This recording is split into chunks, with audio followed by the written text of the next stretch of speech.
Um, Hello, guys. Thank you guys for joining me. And unfortunately, the yeah, we couldn't get the result that we needed, but we still have to summon the courage to actually come and analyze this game. So tough call, but I'm coming.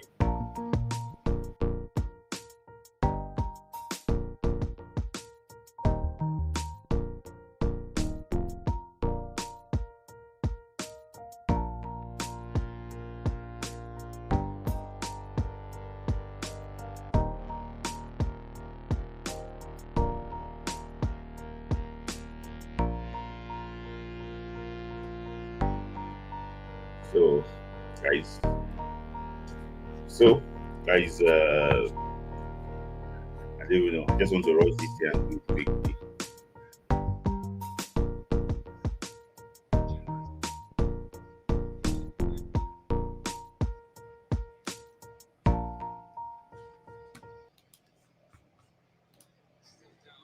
So,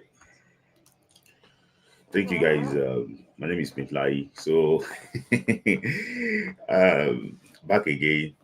I didn't. I was meant to come live. I had an engagement till like 10 o'clock. But I still have to just come live and come and submit myself and analyze the game and just tell you that congratulations to South Africa. They actually what won the game. Except you are living somewhere in Jupiter or Mars planet. South Africa actually you know, won the drew, but it's like a win for them. They drew that game 1-1. The first what's it called? We scored an own goal through William Schultz Ekong. Then Kevin Bassey equalized with hand of God. Let me just talk about the game itself. See, uh, sometimes over when you overthink a team, you can probably actually make mistakes. So I have to be honest with you on that. I think a lot of people think that it went for a 4-3-3 formation or 4-4-2-3 formation, 4-2-3-1 formation. I think it went for a 3-5-3-5-2 formation. So I think Moses Simon was the wing back on the other side. So Ekong stayed in the middle, while Benjamin Fredericks played on the right-sided central defender. So while Olaino and Moses Simon, they are the wing backs. This approach is similar to Antonio Conte's tactics when he was Chelsea manager. He would play one side a natural winger, the other side a natural defender. If you remember, uh, Victor Moses will play as a right wing back, while Marco Alonso will play as a left wing back. Marco Alonso is like a natural defender. So in case they move them slightly, it can turn to a back four. So, and there's this guy too, Cesar Aspilicueta will play as a right center back. So in case they move them, it can turn to like a back four. So Simon is like the dummy left wing back. If you realize that, it was the first person to always try and mark on Kota. But I just think that he got it wrong. He got it wrong. 100% he got it wrong. But he was quick to correct it, quickly. But when you get the players wrong, when you get the player selection wrong from the start, you will not want to make mistake by substituting player very early. He was trying to adjust it. So that's why he pushed Kevin Bassey to a left back and Olai, and what's it called? Throws Ekong as a left center back and Fredericks as a right center back. So, he got it wrong in the first half. And I said it here, I know maybe on Onboyeri's live, that if the first half did not go according to plan, can change it in the second half. Second half, he changed it, but I think it was quite early too. So I rate them. For me, I don't think Stanley Wabali, I won't rate, but it was this overzealous Stanley Wabali again. He was trying to make mistake, and but overall too, you can't fault him for that goal. Right back, I think Olai, left very early. I think that one also affected the way we chipped up later, because that early injury to Olai, really actually what affected us. So, and I can't really talk about Olai in this game because it's unfair. He didn't complete the game. He only spent like about 10 minutes or so, about 7 minutes or so in that game. So, and one thing that makes it so funny for me is that the same spot that Mobi got injured against Lesotho, playing for South Africa, that was the same area too that Olaino got injured. I hope South Africans not put something there.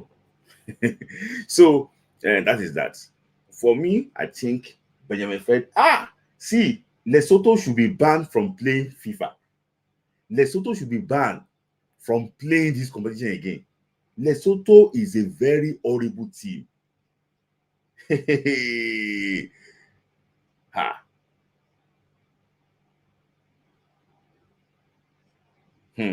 Okay. Lesotho should be banned.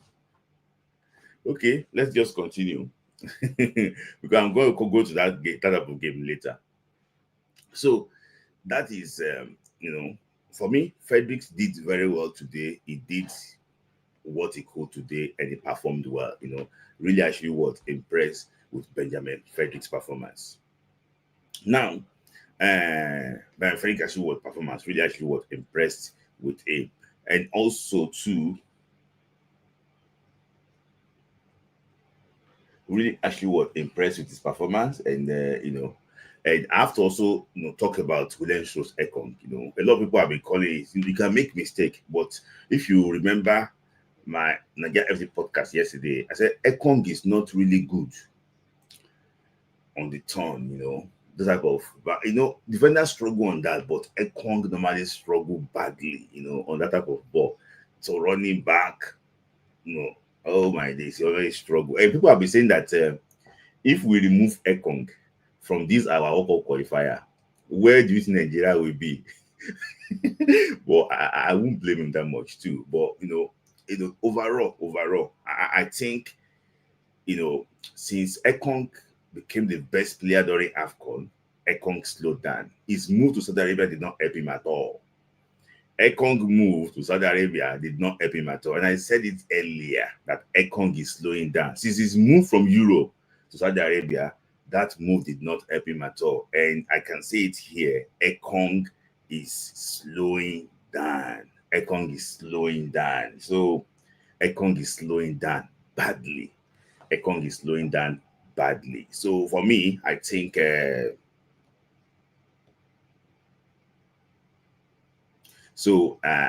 think this should be the beginning of the end for William Schultz Ekong. He says already that the AFCON will be his last AFCON. Will even make that AFCON. I think to honor him, and respect him, maybe probably we can make that AFCON to honor him and to respect him. But for me, I think he's slowing down badly, and I don't think that there should be any favoritism here. I think he's slowing down. I think we should look for options. This was how Yobo started, and never recovered. I think Ekong just focus on his family. We will miss him, but for me, I think he's slowing down. He's slowing down. He's slowing down, and the confidence is no longer there again. So Kavibasi, probably our best player today, did well, wanted to go to the World Cup, took the game on his head, and we, initially he did so well for Nigeria. Moses Simon, another audible performance, for Moses Simon. I don't know his age, but Simon, if we want to perform well in major tournaments, Simon should not be playing for us. I said it earlier, his final balls are not good. I was talking about this final ball for the past 10 years. Nothing has changed. For me, so you see, if we want to do well, we should make sure we get rid of Simon, honestly. Looking at the midfield too, Ndidi did well today, but it's just that, like we always say, he overworked himself. He overworked himself against Saudi Arabia, against Saudi Arabia, against what's it called, against Rwanda. So I don't expect him to be 100% fit for this game. So, he did well. He did well, and I have to assure appreciate him. He got off injured. That's another thing again. Injury is not a big friend of players. In that midfield again, you have Alex Iwobi. I think he did very well today. Alex Iwobi was a link between the defense. He did very well. So I can see a lot of people saying that the passes were not really good. It's because of the pitch. The pitch is not really a good pitch. So slowing balls down and everything. So that's the reason why those passes that actually were connecting. So Alex Iwobi too, did well, but can do better. Dele Bashiru, I think this is not really one of his best games. I think one of the major reasons too why Bashir did not really play well is because of the position and maybe probably the instruction that Stewart gave him. So, and that's why this time around I have to come out for the first time and blame Eric Shell. Let me tell you something then. If you know that you want to play Bashiru as a right wing, why didn't you call Teller instead? Why can't you just call Nathan Teller instead? That is his natural role. Why can't you just call Nathan Teller instead? This game, is crying for Terry Murphy. This game, crying for Terry Murphy, crying for someone that can really run behind them. You have a big man, you have a big man there, but you need somebody to run behind them. Lookman is not doing that running behind. He's not doing that running behind. You need them crying for Terry Murphy. But unfortunately, the two of them were dropped in the last minute. I'm talking about Nathan Teller and actually Terry Murphy. So, not really impressed with Bashiru. No, Lookman too, lacking much sharpness, much fitness, but still did his best, in those two games that he actually played for Nigeria.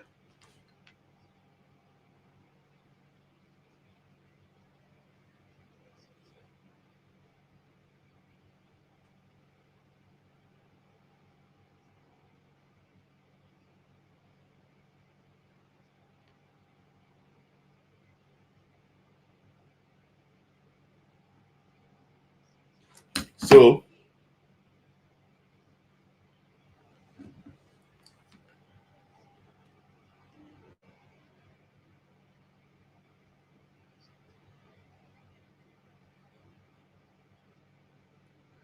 so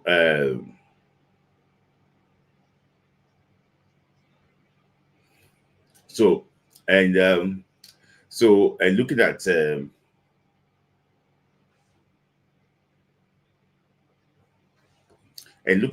going forward too, this has not really one of his best games, and who did I forget to mention again? Did any player? So yeah, so it's sad. It's sad that the game actually ended 1-1. But I will not lie to you. This morning I just felt something different. That I'm seeing a possibility of a draw, and one of my friends told me that this game, man, hope this game no go give somebody high blood pressure. I was thinking that there's a possibility of a draw in this game. I thought we will win, but just think that there might be a draw in this game because I see like what I saw too was like a KG affair that they did not really actually watch. The ball did not move well. Look at the stadium that Gabon played Ivory Coast. Very good stadium, but unfortunately, we played on a very bad pitch. Arokodare did well. I just think that that pass, it was meant to pass that ball. That's why you could talk about experience. That ball, he went for glory, not to pass that ball to Lookman. Lookman was waiting, but we can't say anything now. The game don't finish. But Nigeria currently is on 11 points. So 11 points, and if I'm not mistaken, 11 points. But that 11 points, so Nigeria is going. So you can see this one is not the updated. This one is not the updated one because Benin Republic now is now on 14 points. So Nigeria is on 11 points. Benin Republic is now on 14 points because the way it is now, life shows that Benin Republic is leading Lesotho by 3 goals to nothing. So Benin Republic will be having +3 goals difference, and that's the bad news for Nigeria. And I will tell you the reason why it's a bad news for Nigeria. So let me just go to my analysis. I'm going to talk about all the groups, and I will talk about my own opinion. Guys, if you know me very well, I don't give up, and I don't want the boys to give up because let me tell you something. There's one film I watched when I was younger. It said, "The hard way, but it's the only way." The hard way, but it's the only way. So let me just take this super chat quickly. Lukman B said that I beg, let us not blame the players or Shell. 8 out of 12 were credited to Infinity and Passero, and the boys did their job prior to games. No, not different story. The core of the team is old due to and they are phased out. Thank you for that super chat. I agree with you. Passero and Infinity did not do their job, and that's the reason why we actually were here. So let me just go to how the things shaped up this weekend. How things shaped up this weekend. Passero and Infinity had 3 points. Imagine. So look at Group A. Group A. If Egypt beat Burkina Faso in Ouagadougou, they will have booked their place and qualified for the World Cup this evening. But they drew that game.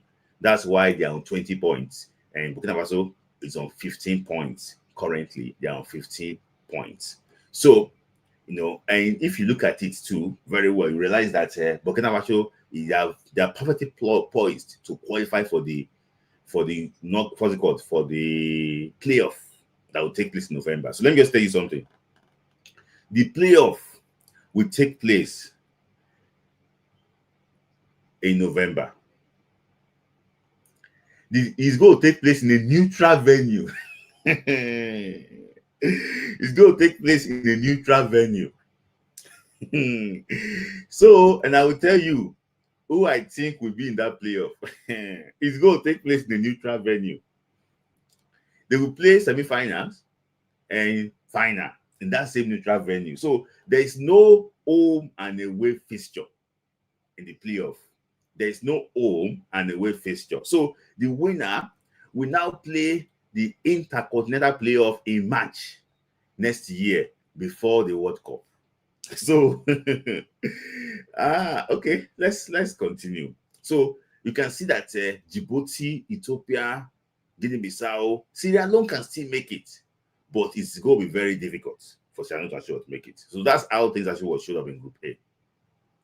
In Group B, this was like a classic. Senegal, that's why I say when you have champions in your team, see, these Super Eagles team, they're not good though. They're not good though. Forget about the hype. We come and post to them. Hey, who's Super Eagle player? I think we ask me, which Super Eagle player impressed you mostly today? I will be hyping them. See, we are not good though. When you say desire, when you say fight, this Senegalese team may surprise me. They went to the Leopards there. They went to DR Congo to beat DR Congo from 2-0 down to 3-2 in DR Congo. See, a win for DR Congo today will have more or less, booked their ticket to the World Cup. But the way it is now, Senegal, they are perfectly poised to qualify for the World Cup. So this group is so funny. And I say it's so funny because, let me tell you something. I will say it here. DR Congo will qualify for the playoff. DR Congo will qualify for the playoff. They are my number one candidate. They are going to the playoff. I've looked at it. Number one team that will be in the playoff is DR Congo. That's it. They will qualify for the playoff. I've taken points away from DR Congo. I realized that no, they will be the playoff. Except these results can't affect them. They will be in the playoff. So Senegal, all things being equal, I think Senegal will go to the World Cup directly. This match day 8 will reflect a lot of teams that will actually want to go. So I'll not talk about Group C yet. I'll come back to Group C later. What I think will actually what happened. But unfortunately, the results didn't go Nigeria way today. In Group D, this Group D too, this is the first time that Coach Bruce, what's his name again? We lose his, he lost his first game today actually, and it was very painful for me. I love Cameroon. I want them to be at the World Cup, but Cape Verde deserved that. Imagine, the funniest thing is this: Cape Verde did not even qualify for the AFCON. Cape Verde did not qualify for the AFCON. Cape Verde did not qualify for the AFCON. Now they are going to the World Cup. They are going to the World Cup. They just need to get results against Libya in Tripoli. If they get results against Libya in Tripoli, home and dry in their next game, they're going to the World Cup.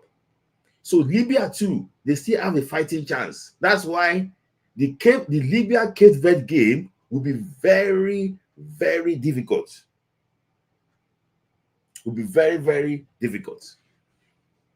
So tough, and Cameroon too play Angola. Cameroon play against Mauritius away from home and Angola. So tough game coming up in Group D. The way I see this thing, based on my own calculation, might quote me wrong, I think Cameroon will they will qualify for the playoff. So that is 2. DR Congo, Cameroon. Let me take super chat. Henry Junior, that we should allow Benin to qualify for the World Cup. Yes, if possible, we allow Benin to qualify. Yes, if possible, we allow them to qualify. I'll come back to Benin Republic game very soon. For me, I don't think there will be any best placed team here. I don't think there will be any best placed team here. With due respect to the teams here, I don't think there will be any. I don't think apart from I don't think any of them is going to any playoff, except Niger come whitewash Congo in the next game. I don't see any of them going to the playoff.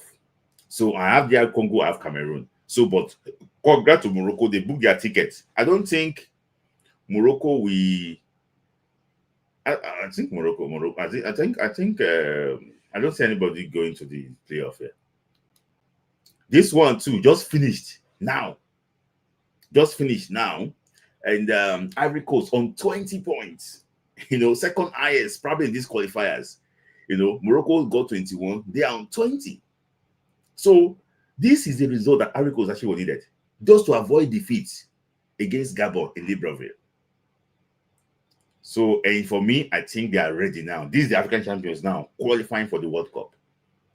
To see that again, this group, we cannot even beat Gambia. We won't beat Gambia, we won't beat Burundi.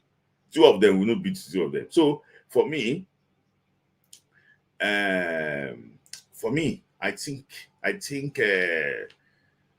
Gabon will qualify for the playoff. So, DR Congo, Gabon, and Cameroon. DR Congo, Gabon, and Cameroon. Cameroon is if they don't get result against Angola, but I think Cameroon will still qualify. F. Algeria. I think Uganda, none of them will qualify here. Do I see? Because I see Uganda still play against Algeria in Algiers. Mozambique is the one that might probably qualify for the playoff because they have this home game against Guinea. and they have not played against Somalia. So if Guinea don't give up, so they cannot qualify, huh? The game is going to be played in Maputo. So, but I still think that they might not be able to beat Guinea. That is what I just think. They might not be able to beat Guinea, and the points they might get might not be enough to go to the playoffs. So that's the reason why I might not pick any team here. So only one team left. This team, nobody is going here to the playoff. Yeah, nobody is going to the playoff. Yeah. The game that Namibia will still have to play against Liberia in Monrovia, and Namibia already played against Sao Tome. So Namibia played against Liberia in Monrovia, and also away against Tunisia in Tunis. I don't see them qualifying for the playoff. I'm sorry about that, because they're going to take the result of the Sao Tome game away from their results. So it's going to be 9 points. Can they beat Liberia in Monrovia when they still have hope? I don't know. Against Tunisia in Tunis, I don't think they will have more than original 12 points. So I don't see them qualifying. That's why I'm not picking any team from this group. The last group is Ghana. I have to say Ghana will qualify, because I think Ghana will beat Central African Republic, and also get a result against Comoros. So they need 4 points to qualify. I think Ghana, congratulations already qualifying for the World Cup. And Madagascar and Comoros, I don't see any thought of anything here. I don't see, because the two of them are playing against Chad. The two of them already played against Chad. I'm talking about Comoros and Madagascar. So they played and they won against Chad. I think it's tough. So then I go to Group C now, and I want to tell you exactly why I think we could pan out. See, there's a lot of things that really happen in this Group C that people don't even know. See, Nigeria currently on 11 points, Rwanda on 11 points, Nigeria third because of the superior goals difference. Why Benin Republic, they are currently second now because of the 3-0 win already, against Lesotho. So it's going to be +3 goals difference. But let me tell you something, we're all knowing about the point deduction. Now, after this game, they might probably announce it now, maybe on Monday, but not on Mondays, maybe probably in a week time, say, okay, South Africa lost those 3 points and everything. But I can tell you, if South Africa lose those 3 points and 3 goals, Benin Republic will be leading this group. Benin Republic will be leading this group. Benin Republic will be level with South Africa. But Benin Republic, based on what I see here, they might be having superior goals difference. If they could beat Lesotho more than 3 goals here, they'll be having what? Superior goals difference, which is a very big advantage for them. But the issue is this. Benin Republic have like a tougher route to qualifying for the World Cup than Nigeria. In fact, in this game I'm watching now, I saw some Benin Republic fans wearing Nigerian jersey to come and watch this game. Benin Republic fans wearing Nigerian jersey to come and watch this game. So, Benin Republic have like a tougher route to qualify. Earlier today, Rwanda beat Zimbabwe 1-0 to qualify to be on 11 points. So Rwanda will host Benin Republic in the next game in Kigali. Tough game. Tough game. Tough game. Tough game. Tough game. Tough game. Rwanda will host Benin Republic in what's it called? In Kigali. Tough game. Because Rwanda is not out. Because a win for Rwanda against Benin Republic in Kigali, they'll be level on points with Benin Republic. And if Nigeria beat Lesotho, Nigeria, Rwanda,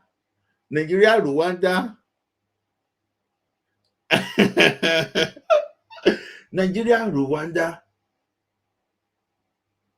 and Benin Republic will be on 14 points.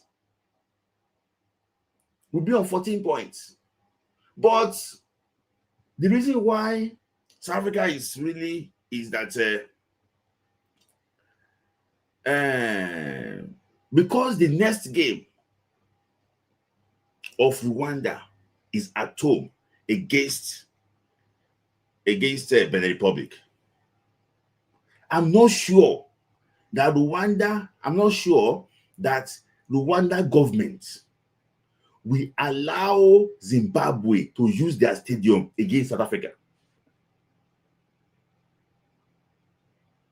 Because Zimbabwe already discussed with the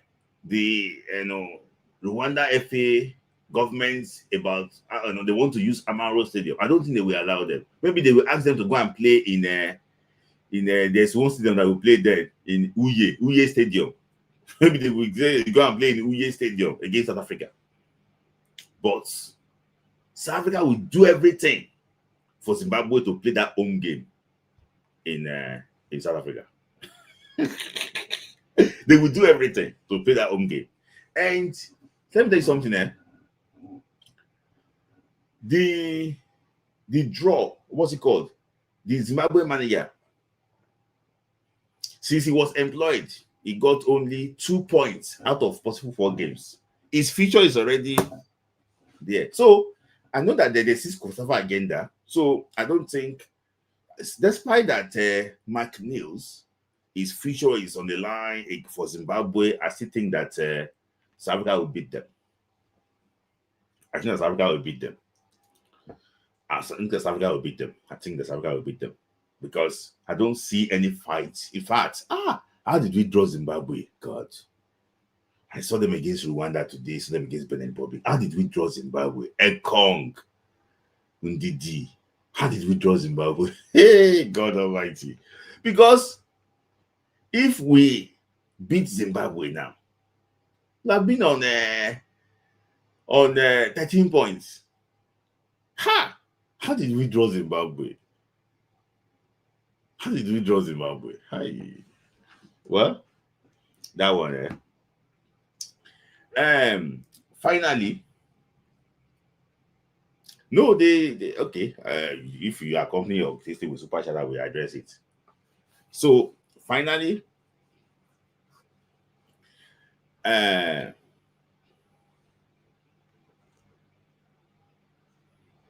final game, I think Rwanda had a better chance of even getting points of South Africa than Zimbabwe.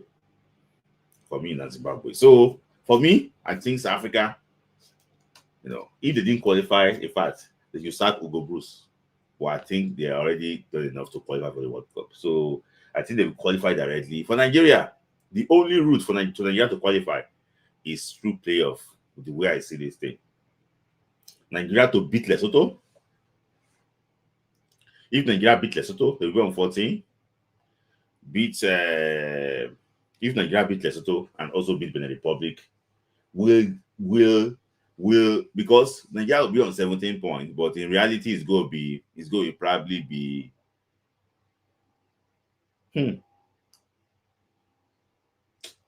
it's tough. It's tough because I don't see Zimbabwe beating. Zimbabwe played their last game. I think Zimbabwe will play their last game against Lesotho. If I'm not mistaken, they will play the last game against Lesotho. And Nigeria, South Africa against Nigeria against Benin Republic.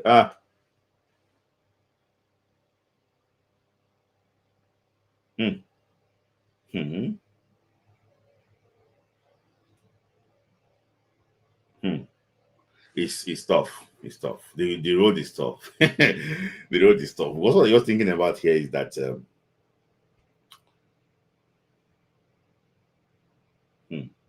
because the road is tough. The road is tough. The road is tough, and it's very difficult. It's very difficult because if if Zimbabwe beat Lesotho, Lesotho will be last. ah, and I don't want Lesotho to be last, though. I don't want them to be last. Ah, Lesotho against Nigeria, as against Zimbabwe. So if Zimbabwe beats Lesotho, Lesotho is going to be last. It's tough. Oh, it's tough. It's tough. It's tough. It's tough. Ah, it's tough. It's tough. It's tough. It's tough. It's tough. It's a very long way. We didn't do ourselves any favors by not winning this game today. It's tough. It's tough. It's tough. Yeah, that matters. Yeah, Nigeria will have this thing. So it's tough. It's tough. There's no way for me. I think that they can still make the playoff. But it's gonna be very tough. Even if they make the playoff, if they make the playoff, I don't see Nigeria qualifying from the playoff. I have to be honest with you guys. I don't see Nigeria qualifying for the playoff because the level of teams that we play in that playoff compared to our team, I don't see us qualifying from that playoff. I don't even see us. If we even qualify for, I don't see us qualifying from that playoff because they want to go and play. If I don't know, maybe they want to do it in Qatar. I don't even see us qualifying. It's just so bad that this thing, it just needs to roll. Honestly, this is a horrible show for Nigeria. I can tell you. We don't have to. Yes, I don't. We don't have to go to this and go and do all this nonsense. Even the playoff self, I was like, how can we? How on earth can we qualify? For example, now I don't see us beating Gabon. We cannot beat even DR Congo. I don't see us beating DR Congo. It's hard. It's hard. It's hard. I won't lie to you. It's possible to qualify through playoff, but can these boys qualify? I don't see the character, in them. We are just lying to ourselves. I don't think we have these good players, honestly. I don't think we have them, that much. I think, hi, I don't think they are skilled. This will just point Nigeria. To say now under military now, I'm supposed to wipe them. Because oh my days. Hi. Oh, hi. Like we don't just Lesotho can't be last because they will have 3 points from South Africa. Oh yes. Okay, Mills. Okay, that one makes sense for you. Okay, okay, okay, okay, okay, okay. Oh, thank you, Mills. That's a very good. I didn't even think about it that way. Thank you, Mills, for that. Okay, okay, okay. Thank you, Mills, for that. Thank you, Mills, for that. The reason why I said that Lesotho must not be last is because if we beat them in our next game, they will take. Yes, I used to say that, but hope is lost now. I'm very confident Nigerian. I like my national team, but I won't lie to you. This is one of the worst. See now, guys, this is time to appreciate Pesero. That this year, I won't say year team qualified for the final of the AFCON. You need to appreciate what Pesero did. This team qualified for the final of the AFCON.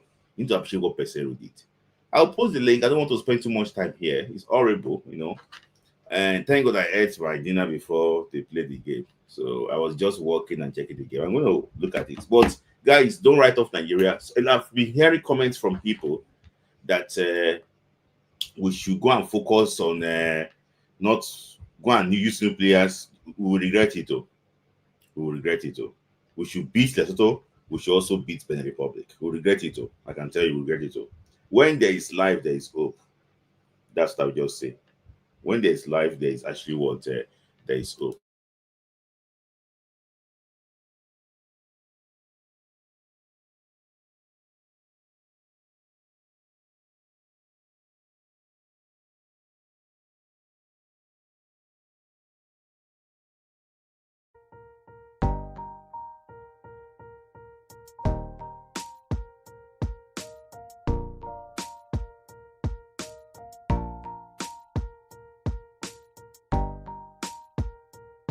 Thank you, guys. So, but let me tell you something.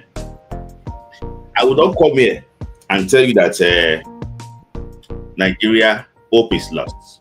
I will not come and tell you that. But Nigeria should approach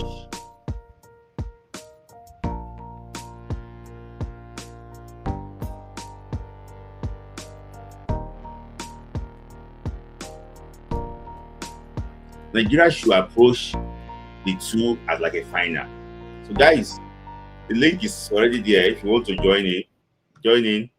So I only got what super chat says, guys. You can add super chats if you actually want to, or if you don't like super chat, you can like the video. So you guys will appreciate what percent with it. So, but let me just tell you something, and I will say it here. I'm not someone that we see. Let me tell you something. I still see Nigeria. I will say it here now. If you like, record me. I still see Nigeria qualify for the World Cup. But don't go and bet money. I still see Nigeria qualify for the World Cup. I think our next outing will be 6 points. I think so. And I think that in a one-off game in Dubai or Qatar against Gabon, against DR Congo, against Cameroon, I think we might still qualify. But let's just see that as what it turns out. So, as long as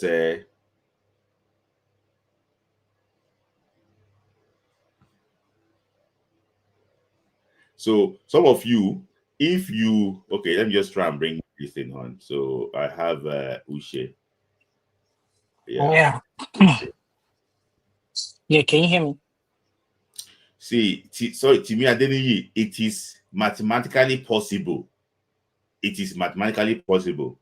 See, let me tell you something. I've been in situations far worse for Nigeria, that at the end of the day, Nigeria still qualify. So I'm not someone that will just come here and say, if the maths can still work out, I can tell you that we can still qualify. So let me ask you, Ushe. So Ushe, your contribution, please. Yes. So I think for today's game, that field was horrible. That field was horrible. I think what NFF needs to do is to submit a report so that they can ban that field from being used again for any subsequent Because thank qualifiers. you, Ushe. If they don't ban that feed, Lesotho will take us there again Yes. in the next Yes. game. Yeah, so NFF, we know they have messed up. They have totally messed up. But what they can do right now is to submit a report requesting that pitch be banned. We should not be using that stadium was horrible. Even I think even the own goal that Ekong caused was because the ball bubbled up. The way the ball came in and bubbled up, then hit his leg before he got into the net. So that pitch was very horrible. We couldn't play like, and they knew because they knew that if we're able to play intricate passes, Iwobi would have took that midfield. Yeah. So they purposely did that, and so it affected our game. I think also NFF dropped the ball by insisting on 23-man list. Why instead of allowing 25-man? When you know that you have issues with qualifying, you needed to add anything that the code tells you that, oh, I need this amount of players. You make do. You add extra costs. But the problem with NFF is that they're always looking for the one that will drop inside the allocation. And you cannot be eating inside the allocation when you know that you are in dire need of qualification. They keep on playing themselves short. They did the same thing with because I knew what's his name? Pinnick had already been speaking with this current Malian coach right even before during the Nations Cup. Even during the Nations Cup. So when the time came for the employment, you decided that you wanted to go for Finidi Mm-hmm. because you want to But cut costs. let me tell you something. You mentioned the stadium, man. CAF went to inspect that stadium and they certified that stadium. And approve That this. is what I'm saying. That this fountain, how will CAF approve that Free State Stadium in Bloemfontein? I think this is actually also impending on the integrity of the game. Like they need to submit, even if they have to even take it to CAS, they need to submit it because if we cannot use Abuja Stadium, they should not be using that stadium. Mm-hmm. I'm hearing that If we can they are submitting petition. They should stop. Don't say so.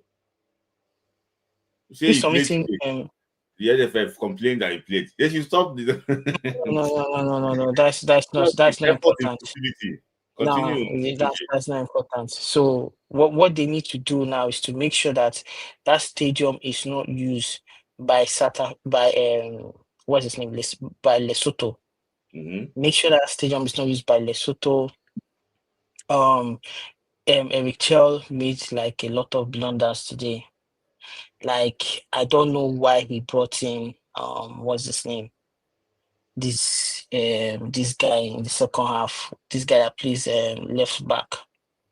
I don't know. That guy is poor. He's poor. He's poor. I don't know whether he's scared of using I, Felix. Felix Agu plays week in, week out. I think Felix have started that Felix- game. Yeah, Felix Agu plays in week in, week out. And what's his name? You see why I said he was not supposed to play the first match, that we needed to play Onyedika. Because assuming they played only this game, indeed he would have been able to last for 90 minutes and be able to run with the hustle and bustle of that game. So now that you've played Ndidi, what they're supposed to do was to bring in Onyedika because Onyedika is like a ball juggling midfielder. He knows how to play with the ball. So all those long passes, he would have Yeah. done it better. Those diagonal passes. That's You why I know, kept saying, so thank you, Henry. He just told me that they are scared of the clearance issues with Felix Agu. which clearance issue? In case he was not properly cleared. Oh, Just like why Eminem. this? Yes. But he didn't play for any of the this thing, any of the age No, grade. no, no, you know what happened to why do you think that Equatorial Guinea are not going to be playing? I think the German FA wrote a letter that Agu has been cleared, but I don't know the reason why. Because there's one girl too. I think is your Kafu. I don't know. I think they had a similar issue. Maybe probably she played already for Mala, them. So Malang. I think that maybe they just manage it administratively because somebody raised that question that if needs they should not play you. Oh, okay. Okay, because Bruno Imachi it was a nice one. His crosses were just good. It was like where they carry the ball, they go, man. Like you see player, they carry on Mm-hmm. the two. You get one way when you load like this, you see just go to that side. I'm like, Yeah. where you see player for that side. Mm-hmm. Like these are the little things. I wish he started, and I think he would have taken off. What's his name? Moses Simon at the 60th minute. Moses Mm-hmm. Simon was supposed to be out of that team. What's his name? Lookman was meant to be out of that team. Uh-huh. He would have used what's his name? Uche as the supporting striker for because if you notice, Tolu started causing them trouble. Uh-huh. Tolu was always bringing the ball, so you But, needed but another. when he had a chance to make history, he went for goal. So Yeah, apart aside from that, but I feel like well. what we would have done is leave Uche as the supporting striker, take off Lukman. Lukman was there were times that he would hold the ball, he wouldn't trap the ball properly to bubble off his leg. So we needed people that were caught edge. He would have taken off Moses Simon out of that team. That Moses Simon had nothing to do in that because immediately he missed that first. Remember that first dribble that he played, and he was Mhm. supposed to do a pull out. immediately he missed that pull out. He should have just known that today wasn't that guy's day. Take him out the second half and Mm-hmm. bring in the people that could win us the match. That's why I felt. And going forward, um, in 1990, Westerhoff failed to qualify Nigeria to the World Cup after coming in In midway. 19, yeah, in 1989, yeah. 1989, Yeah. 1989, Cameroon went in our stead. Mm-hmm. So if if we want to move forward, I think we should keep Eric Chell for the next 5 years. Give him a project, let him be secured and know that he's building for the next 5 years, Mm-hmm. and let's see where he will get us to. Mm-hmm. And let them, what's his name? By this time, Ekong, they should start retiring Ekong, bringing what's his name, Adeprioyo with Awasiem. Let us know we have something. Then call Felix Odokai. Let's complete our defense. Let's build from there because, what's his name? Ekong has just shown that he cannot play at the top again. You saw one of the ball that they threw the ball, and he kept jogging. He could not chase Foster. It was out of place.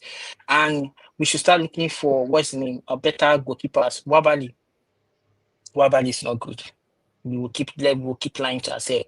Wabali is not good.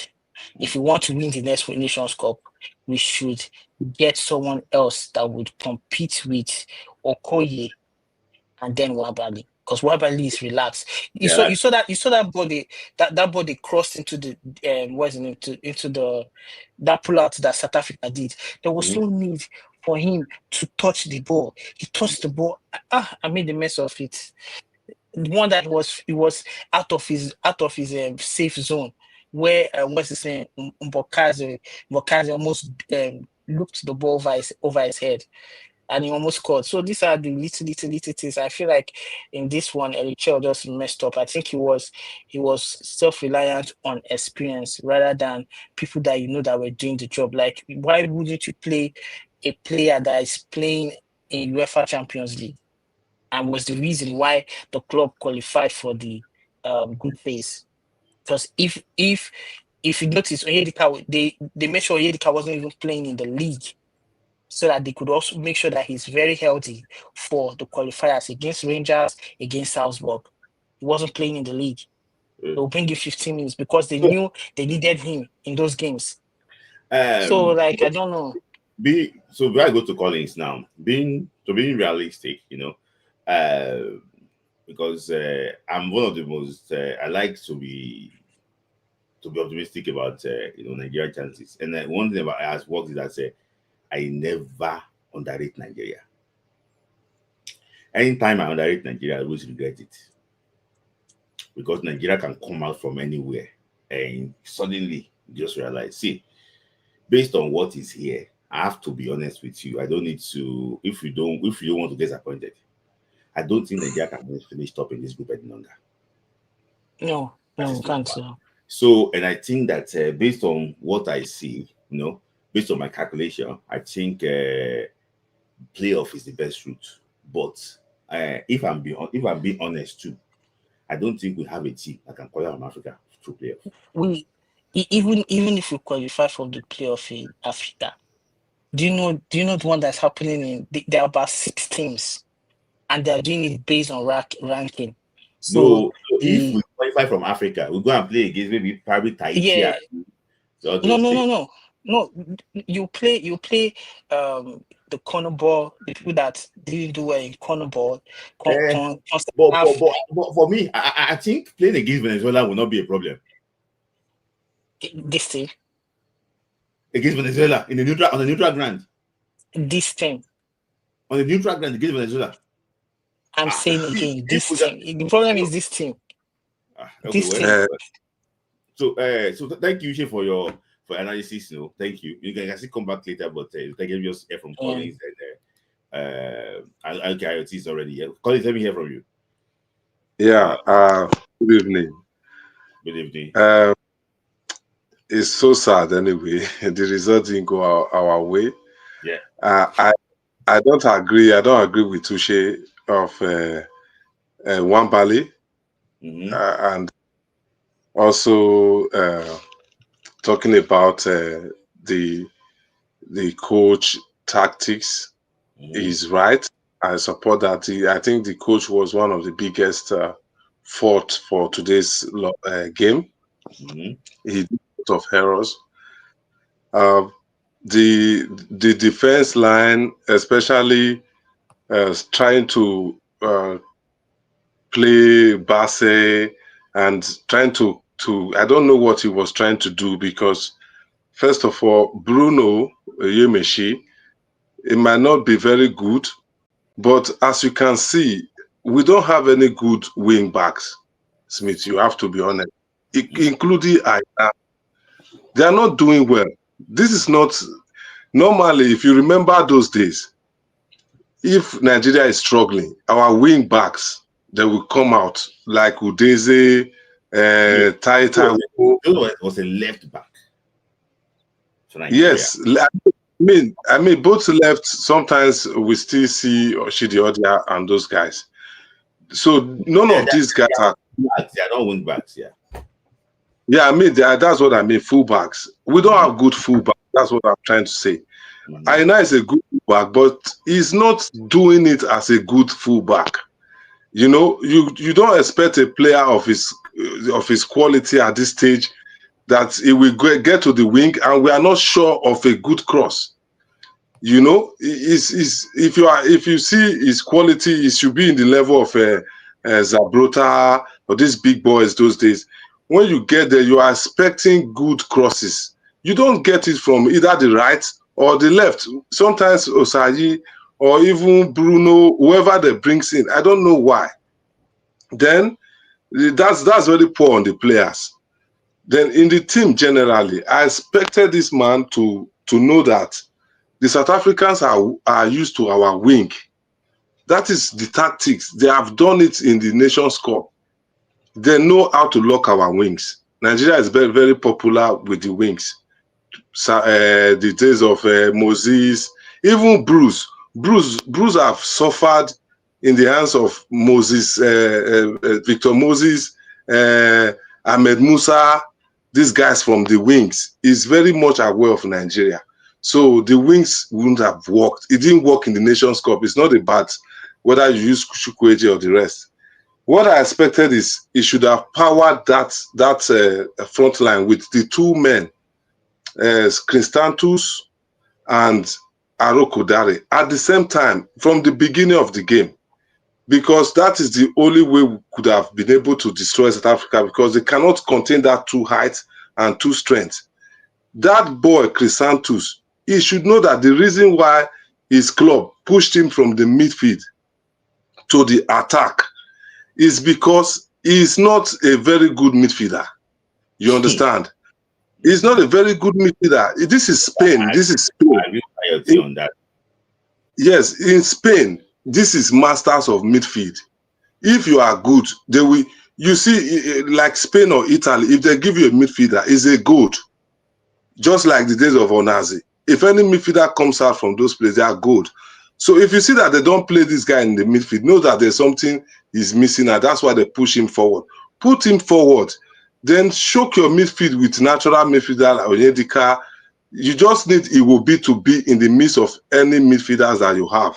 Simple. They will be able to function. So I expected even if you wanted to use a con, I expected 3-man defense. Like maybe you wanted to use 5-3-2 or 5-2 like P0. Using a con 4-4-2, I don't understand why he cannot Oh, catch this. sorry, let me just explain the thing to you. Maybe you just see his idea was 3-5-2 formation. People that are back, Bassi was playing in the left center back initially, but when he realized that with Kunung, they were dragging Ekong out too much. So he wanted, and we're not getting players in the final third. If you remember, in the first 5 minutes, we were drawing long balls to this as long ball, long ball, long ball. That's what we're doing. So you realize that all the second balls, they are the one that will win it. Mokwena will win it. Mbata, they will win the midfield. So you now realize that he wants to push people forward. So he wants Simon to stay wide, and want our guys to be forward. So what he did was that he changed to a back four without making what substitution. So he now put Bassi to a left back, Ekong to a left centre back, Fredericks with Olain also to push Simon forward. Initially, Simon is the left wing back for Nigeria at the start of the game. So he had this idea what he wanted to actually do. Well, he just adjusted it, in the first half. That's what he did. Yeah, as the game went on, he had to adjust it. Because when he wasn't working fully, he took out Ekong. Yes, I noticed it, and it was a mistake for him to have started Jesus. You remember the last time I came to your show, I told you that some of the things that these guys lacks up front is they don't have the weight, the power to push. And Jesus is the worst among them. Even Teremorphy, people are saying, I wish Teremorphy, I don't believe him. The only person I believe now is Tolu. I've seen those guys before. Sometimes we forget, we have seen them. Teremorphy, we will play them, you not even see him in the field. So the only person that I was expecting him to also try up front is this Christantus. You don't bring a new player to the midfield. The midfield is very important. You can see how the guy could not even transit the ball further. That is not a role that you do try your luck. Bring new players, push them into the attack. You can put them in any place they can be doing their luck there. But your key players must come to the midfield. As you are removing Ndidi, you are expecting another established, either you are bringing in Onyeka or Onyedika, not a new boy to come and compete. This is a football game. It's not like we are playing a computer PlayStation. So that was the messed up. I expected Cristantos and Tolu to be in the front line, pushing this and oppressing these boys. Then people like somebody like this guy, Lukman, would have been able to get space with that kind of stress upon their defense, And I also want to commend Benjamin Friedrich. You remember my boy. I've always talked about him right from time. I need you to understand that there is a spirit in the national team.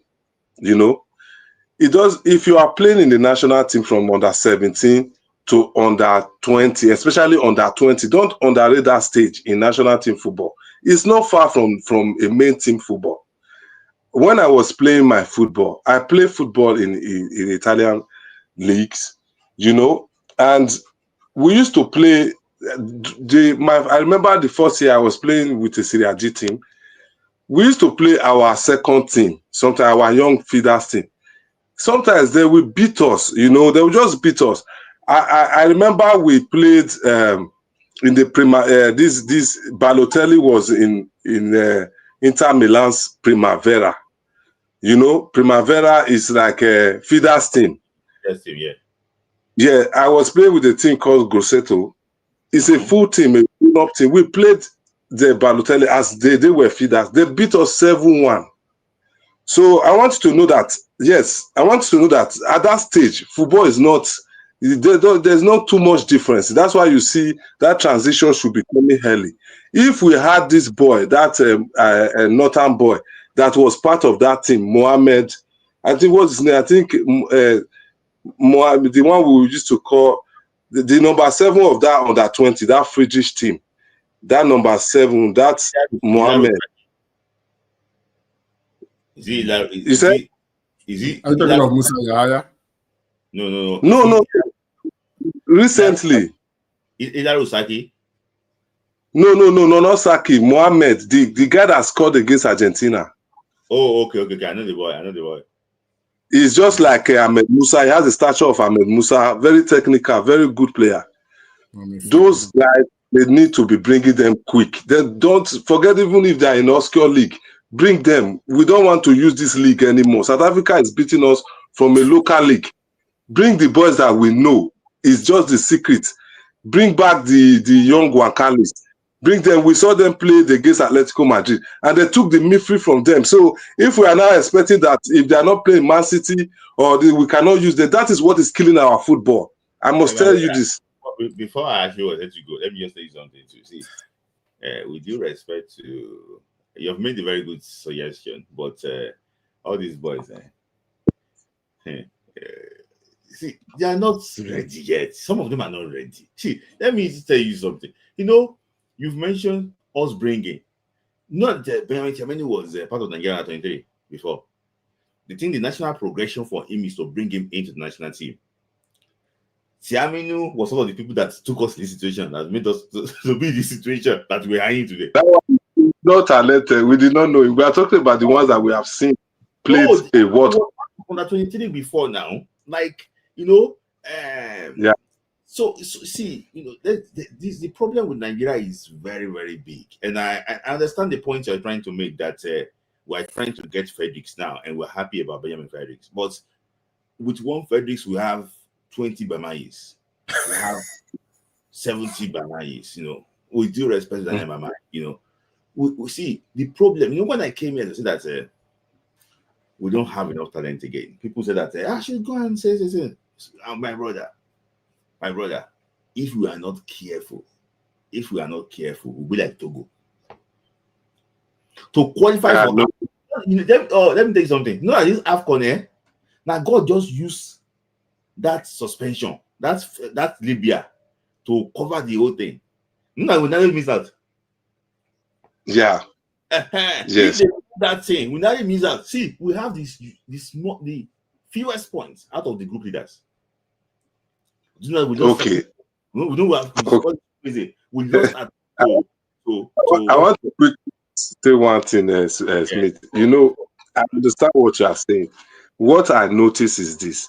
Football is always like that. There will always be times where some talent will come in and some will go. But Nigeria has done better than every other African nations in terms of consistent production of talent. We cannot remove that from us. Okay. Let me ask you a question. When last did you produce talent? Okay, but Fredericks now is coming. He has played Nigeria now. If Fredericks make next mistake now, don't say, useless boy. This boy. That's what you got him. No, not because of that. I want to talk about talent. You see, when we discover these talents, the way we manage them, it matters. Because if you go and watch the documentary of Cristiano Ronaldo and even this Messi of today, if you go and watch that documentary from the beginning, you will see that you don't have even reasons to be criticizing Chukwueze. Because these guys were making a lot of blunders that we didn't notice. They were just being managed. They were being loved and pampered before they got it right. Especially these stars we are seeing today. But the Europeans cannot have that patience with our players, which I know. But I want to say something. When we have good, talented midfielders, sometimes we are expecting them to go and play for AC Milan. They cannot get it's difficult. But whenever they are playing elsewhere, we should be monitoring them, because you cannot compare a table. A table did not play in Manchester City. But you cannot compare a table to some of these midfielders that is coming from Lazio. So because the white man doesn't like me, does not mean that I'm not good. So we have to be monitoring our talented ones, because if you see the way the Wankalis took on Partey's midfield against Athletic, it might be a friendly, but it shows that these boys are talented and their club didn't accept them. Does not make sure it didn't mean that we should reject them. We have to prepare a way to be protecting these boys. That's the only way. If not, we'll be losing talent. We'll be losing them. We'll get them under 17. Then we die off, and then we'll be losing and losing. That's the way it will be until they tell us this one is good. And you have to also say that how old are they when they played out at 17? Because you have given us examples. My brother, let's face reality. Yes. Some of these boys, I don't know, as I was saying, they're playing at the peak of their powers. See, you mentioned a player. Now we don't want to go into that type of player. That boy you are talking about. You mentioned, say he took over the midfield. I know it's going wrong now with him, right? No. It's just that see, the problem I think we have is that there's something wrong with the production line, and people managing our football, they don't really understand what it takes to get the talent, honestly. And everything now there's something wrong with that underage system already. So you see, my brother, it's a lot of things wrong. But that's the reason why we don't have players coming through from the system. You can see you don't have players coming. When you see them coming, you saw the chanting play, you saw the way they actually perform horrible performance in Kenya, Tanzania. So a lot of things. But my brother, if we start Nigeria matter, we're not going to finish. So let me just allow you to actually go comments. Thank you for your time. We hope that by October they can actually give us a better performance. But as I can see now, Benin Republic is 4-0 up against Lesotho, and the way it stands now, they will be on +4 goals difference. So when they're on +4 goals difference, Nigeria is on +2 goals difference. That's a big advantage for them. Even if you play them in the last game, you must make sure. In fact, see, if they go and beat Rwanda in the next game, it's down. It's down. Second place is down. I also think we should concentrate on Nations Cup. I feel we should. I'm not very sad about this World Cup, honestly, to be honest, because I am not sure they perform when they get there. Yes. Okay. All right. Thank you, Mr. Collins. So I won't take too much time here. Thank you, Mr. Collins. Thank you. We really enjoyed you. Yeah. So, Sport Grinder, let me hear from you. All right. It is come and gone. Yeah. It has come and gone, and it happened. The unexpected happened. As I was saying in my IoT's debriefing program after this thing, it's not like, see, as long as the earth is revolving, the world is revolving, there will always be World Cups. This is just a blight on our track record. There'll be 2030, there'll be 2034, there'll be 2038. But the goal is, do we just want to keep doing the same thing? And because if we are being honest, African football has grown. This is not the time of 94s where Demokocha, they were playing maybe Kenya. Maybe Kenya just had like 2 players or 3 players from Europe, one from Belgium Division 5, one from Norway Division 4.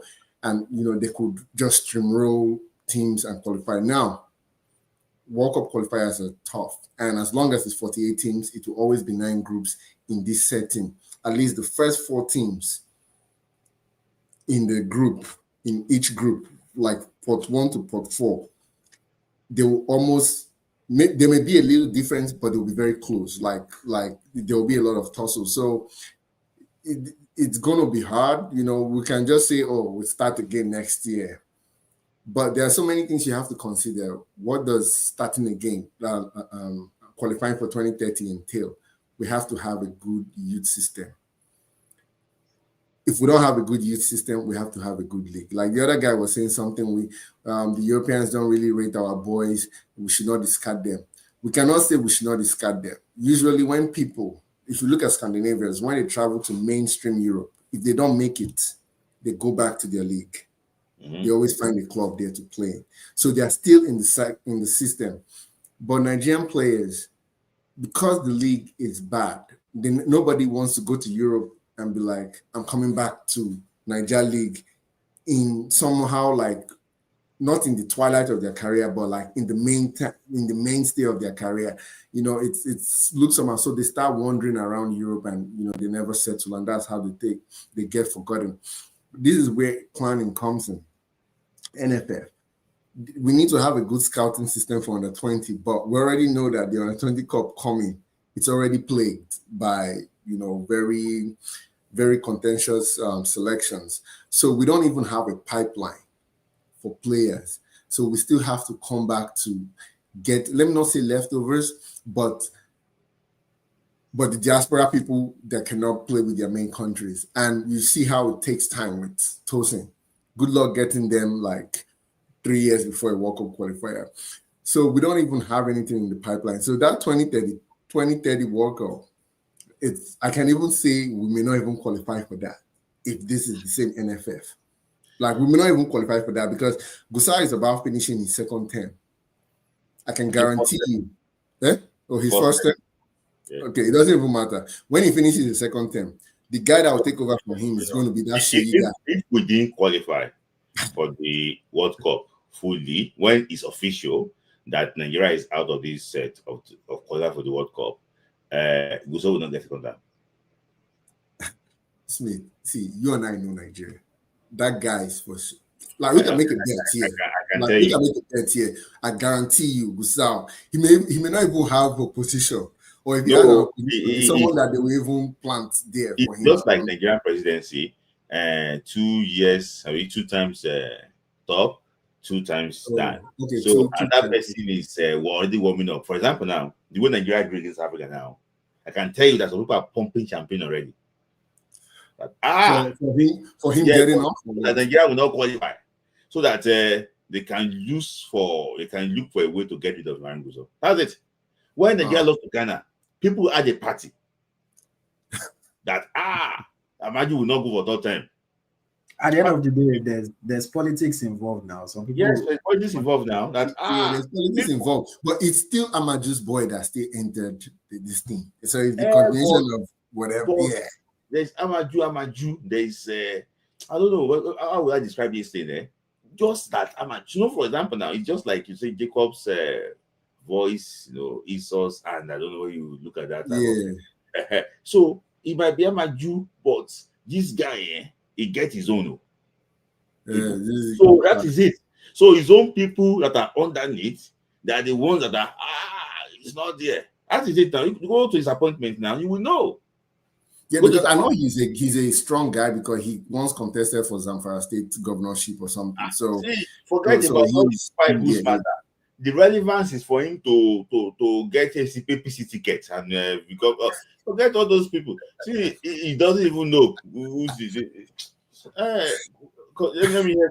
I don't want to stop you. Continue. No, but the thing is just that, like when you start looking at everything, it's almost like gloomy. So that's really the thing that's even paining me. It's not that we know they go this World Cup, they vex me. It's just that there's a chance we may have 3 straight World Cups that we're not going to. And the thing is that the way our politics, like let's leave football, the way our politics is at the higher level, they will just only look at it, talk about it. My football, people will just complain 1 month. Maybe we'll come back with ginger. They tell Shell to pick his team, but in October, he picks his team, nobody disturbs him, and he steamrolls Lesotho and Benin. That will reduce a lot of pain. But that has not addressed the real issue, So we'll still end up in this cycle. And, depending on so many things, so the whole thing is, we know the problem. Like, yes, our players are lethargic. We know the problem. If we don't fix that fundamental problem, like how Morocco sat down to fix it, how South Africa sat down to fix it, we will just be always here talking about. Let me just give like 2 minutes. Let me just explain some things to you. NFF, NFA, there's never been a time, even in our glory days, that these people have been serious. I can tell you. See, if we say that NFF will change tomorrow, we are lying. The only person that can change the young football, and I will say it, is the president of Nigeria. Correct. If you say you want to put these people there, it's a lie. It's a lie. See, I don't want to go into a historical context. I'll just give you like few examples. When Nigeria went to Algiers in 1993 to go and play against Algeria, just like this game, it was 1-1. You know that during halftime, when Nigeria scored, the NFL people say that it came with a big clothes. Yes. You have to play this guy in the second half, you have to. They're going to go and tell what's up in the second half. I'm just trying to say it though. There's never any, they will make sure that they will add policy to everything. If you have a president that likes sports and the manager that can link with the president. See, let me tell you something. If those things did not happen, my brother, is going to be the same circle all the time. When Nigeria were about to crash out of the 2002 World Cup qualifiers, 2002. You know that they told us there that if you forget this Korea, Japan, let's go to the drawing board and go and do. But we qualified. They said, we're going to the drawing board. You know what happened next? We failed to qualify Germany. And why we failed to qualify Germany? We have to reset our football. We have to disband this team. They are not good enough. South Africa World Cup came. You know what? We qualified on the last day when we beat Kenya. Is it in Baroni Stadium? 3-2. Remember that game? Yeah. And we're lucky because Mozambique has something to play for. Yeah. No, yes, because they drew against Tunisia. Yeah. And that time I remember that we were even calling one pastor then. That is late now. Zimbabwe, see my brother, we're a dramatic country. We never prepare for anything. So it pains me. It pains me too. It pains me. So this time around, you are right, my brother. And I was watching you when you were explaining what the NFF would do. I like that. I don't know, maybe I can cut that one out and post it. I like the analogy you gave. You know, in fact, it was like Steve saying, you know these people fully. Very well. See, that is what they will do. You say, guy, just go to AFCON. If you win AFCON, serve. They can give like C3. No, if we win AFCON, Share will leave to go and get a better job. Yes, he will leave on his own. Yeah, he will leave on his own. They will pay him well. If he doesn't perform with the AFCON, they can just organize one difficult friendly match for him. He will lose like this. They will sack him. See, all these people, they will know what they can do. And the whole thing is that they will come back again and become Nigerian coach. See, my brother, the old circle will continue and continue, or else there's someone, maybe the president can fix it. Unfortunately, the guy on top, with due respect to him, I don't think he likes football. He doesn't care about. He's not really into football. Yeah, he's not really into football. You know, and it shows from his body language. If the football is not 2027, written on it, nothing like that. So, my brother, thank you for any other contribution from you. No, I was just going to say, so that's the long term, but in the interim, we have to start phasing in boys, like especially the midfield there. We have to scout for talent now, because South Africa is feared not because of their attack or defense, it's because of that their middle. Like, I think the countries that can match South Africa in football in Africa, very rare. They're very rare. Maybe Morocco and a few others like Ghana. But we need to Ghana. No, on their day, Ghana has they have the ability in the middle to match. Rotation. In the middle. They have the ability to take that midfield from South Africa. It's very hard to take the midfield from South Africa. You must be a very grilled European team or something, you know. But we have to get talent. So that's why I'm in this under 20. There's a particular boy I'm hoping grows and gets a good career. His name is Divine Olise. Like the way that boy plays, I really hope he grows. Become this thing. If he doesn't go to Yefu in Tanzania, no. So before you leave, Sponger, let me ask you a question, and I want your honest opinion. Do you think that Nigeria can appoint Genotro? Appoint Genotro? See, Genotro is doing something good. I'm just asking, do you think it's possible? Yes, because if we want to, Genotro has a soft spot for Nigeria. You understand? Like he really likes Nigeria, and because he understands the madness of African football, so he can come back to this madness. You understand? He can come, but the two parties will need to want to do that. The Nigerian people would need to also want to hire him. But if NFL reach out to Genotro after the whole campaign, maybe Bennett doesn't make it and like, hey, do you want to come back? We like the first project you did. He will come back. He will come back. Because he's even talking about Nigeria a lot in his interviews and all that. So that's a guy like Westerhoff that has a soft spot for Nigeria. Okay. Thank you. So you're very, I love the analysis on English tracker and also the one you gave here. IoT, please try and put that one out so we can tag NFF. Thank you, guys, for your time. All right, nice one, guys. Yeah. So IoT, I know that people came for you when I was in a meeting when somebody was talking about Satne Ekong. And Ekong scored an ungo. But IoT, just take it anywhere, I mean, I'm used to, people will wait for you to say something that they perceive to go wrong, and then they want to come for you and say you don't know what you're talking about. Fine, I understand it. I'm not upset at it. I, in hindsight, still think Ekong should have started that game. Honestly, I think Ekong should have started at right centre back, not left centre back.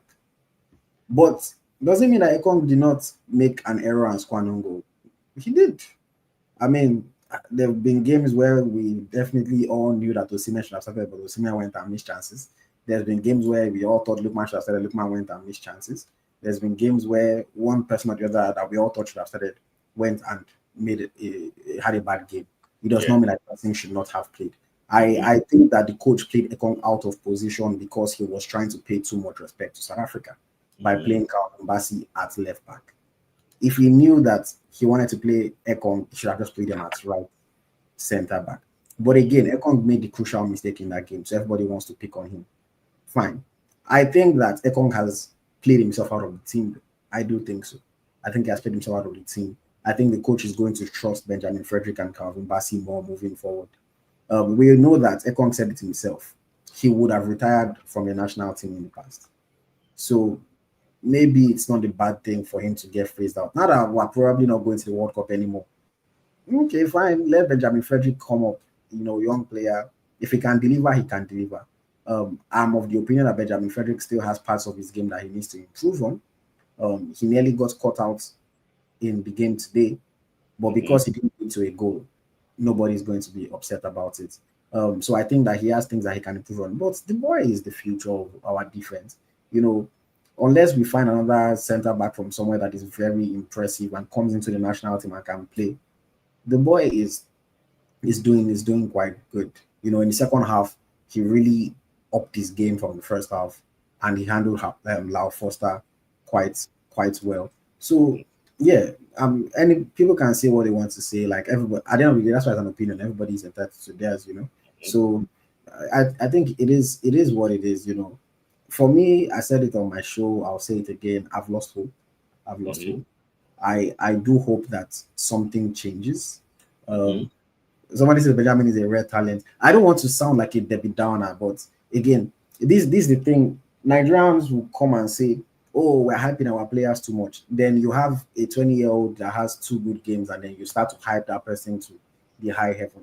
Somebody was telling me, "Oh, he's going to be one of the best players in Europe," forgetting that his age mates are already starting for Real Madrid, Barcelona, playing for their national teams and doing better. Now, I'm not trying to say that the boy is not going to be good, but let us not hype him to the high heavens.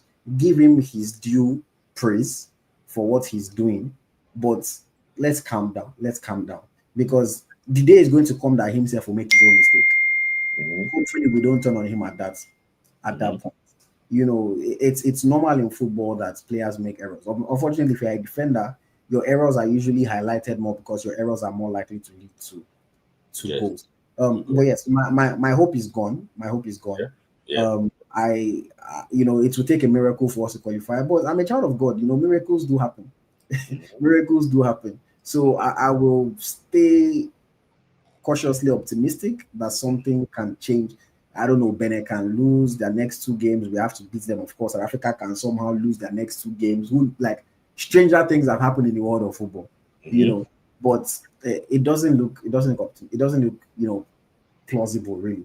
And we don't deserve to be at the World Cup. Even if we go, we would be the least deserving team to be there. Because the only reason why, if we end up going, the only reason why we would go is because South Africa made an error and then they got deducted 3 points, and then also because maybe some other team in our group just fumbled it at the end. We don't deserve to go to the World Cup. As much as it pains me, if I start to do the mathematics now about the revenue that I'm not going to make because Nigeria is not going to the World Cup, the revenue that other people like Smith are not going to make, that other media outlets are not going to make, that local businesses in Nigeria. I was on TV on AIT this morning. We're talking about it. The impact of missing out on the World Cup, it spans across the entire country, down to the local economy. People that run viewing centers, people that have restaurants, people that sell drinks, their employees, the extra help that they would hire for this tournament.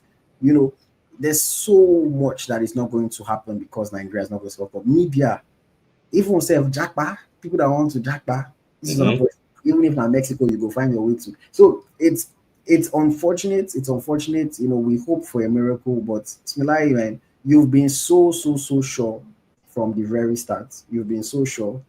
Mhm. Are you so sure? For me, I still believe that this team can still bring a ball from their pockets. I just still think that for me, when I woke up this morning, I was like, see, I did. Just say we did the podcast again. I was saying that I didn't see a win. Say it's like a draw. But for me, I just think that this team, if they to say they lose today, I don't think they should deserve to go to the World Cup. But this draw, you can just see like a small thing. But the hope is just like 70-30 now. No, I was thinking 80-20. You have 80% hope or 20% hope? So 20% hope. Okay. It was 60% initially, but it's now 20% actually what up. So so for me, okay, I think that one there. So for me, I think it's just we didn't do ourselves very good. I think in fact Lesotho lost 4-0 just now to the Republic.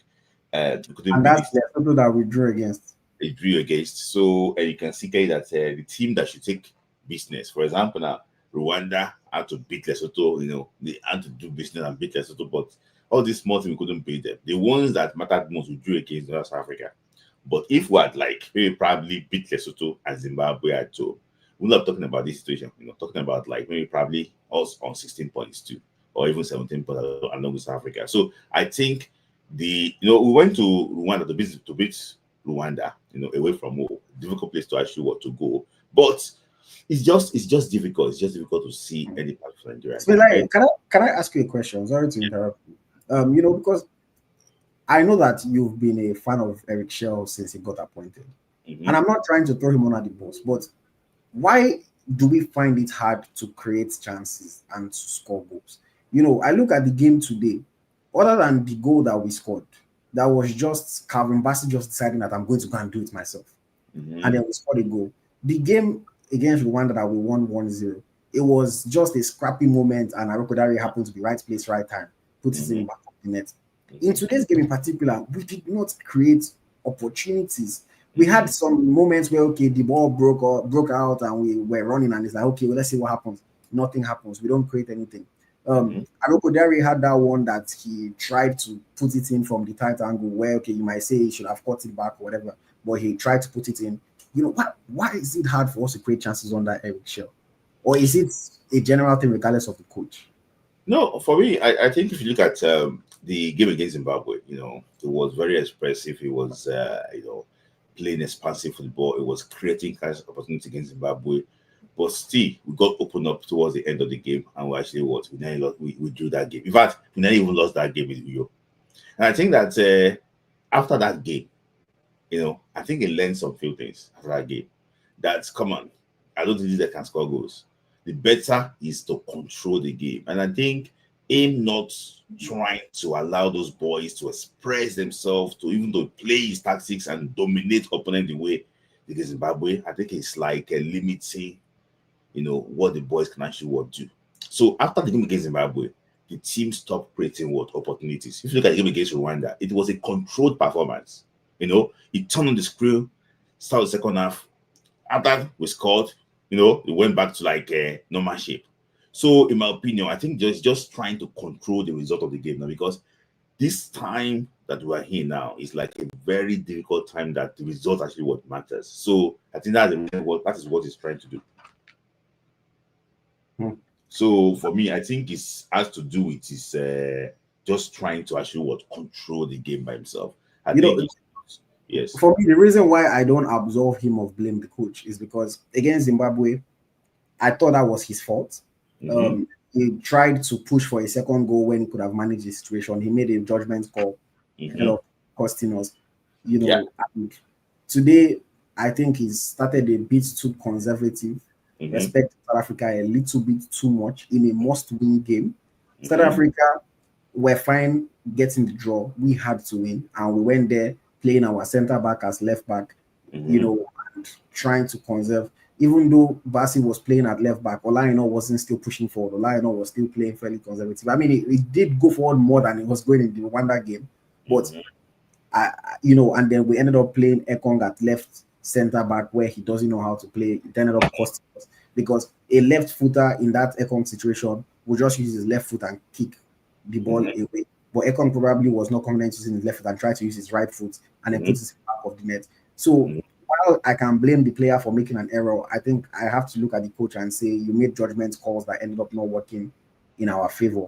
And I don't think Eric Shell should go, don't get me wrong. But I think that Eric Shell has a lot that he needs to fix and he needs to figure out because this team is a group of individual players that is underperforming and we need to somehow start playing like a team. The way things are going, even the AFCON, I don't see us doing what we did at the last AFCON. The way things are going. For example, now, if you look at the game against Rwanda again, when we started missing opportunity, the Lukman opportunity, the Simon opportunity, and everything, he's trying to like Zimbabwe all over again, So I think he actually went back to his shell. So, it's because of, one thing I want us to even know is that I don't think these guys they're as good as the way we think they are. Honestly, in this Super Eagles team, I don't think they are as good as the way we think they are. I think sometimes we just try and talk because maybe probably being patriotic and they're Nigerians. They, sometimes they don't deliver.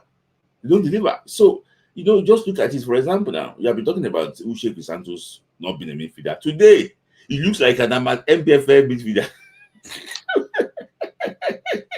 Today, it looks like Uche, if you are ready, you quickly bring you on if you are ready. So because I want to write up very soon now. So it looks like an MPFL midfielder. So I was like, how is this right?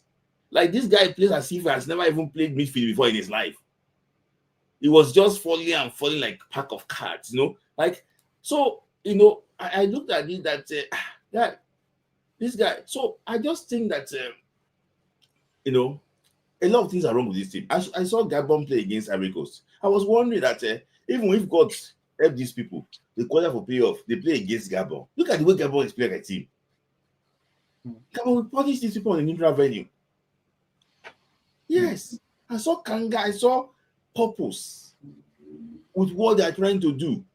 Look at what Congo is trying to do. Though they were slightly horrible today, but I was just wondering that do we even think we have a team?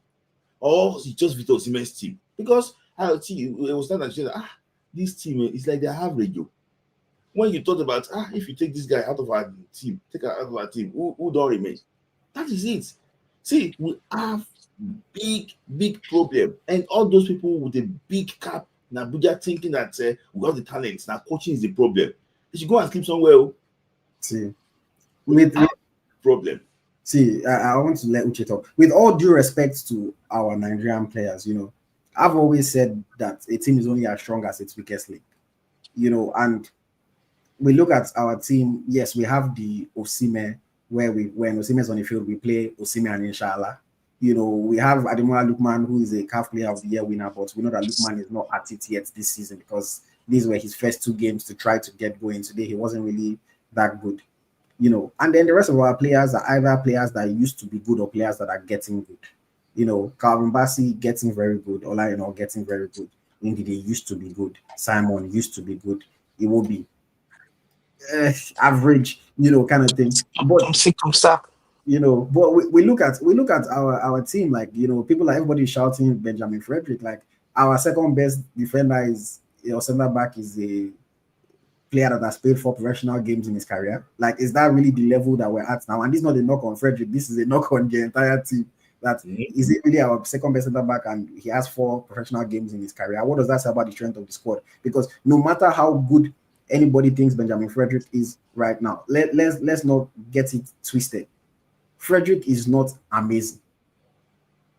He is doing well for Nigerian standards, considering the fact that nobody is doing great. But Frederick is not an amazing football player yet. Maybe he will get there and he will become a top football player in his career, but he's not there yet. But he's already our second best center back, it looks like. Our second best striker is a striker that has only had 2 good seasons in his career, one in Latvia and one in Belgium. That's what he's looking at. The Boniface that we were counting on has not delivered for us.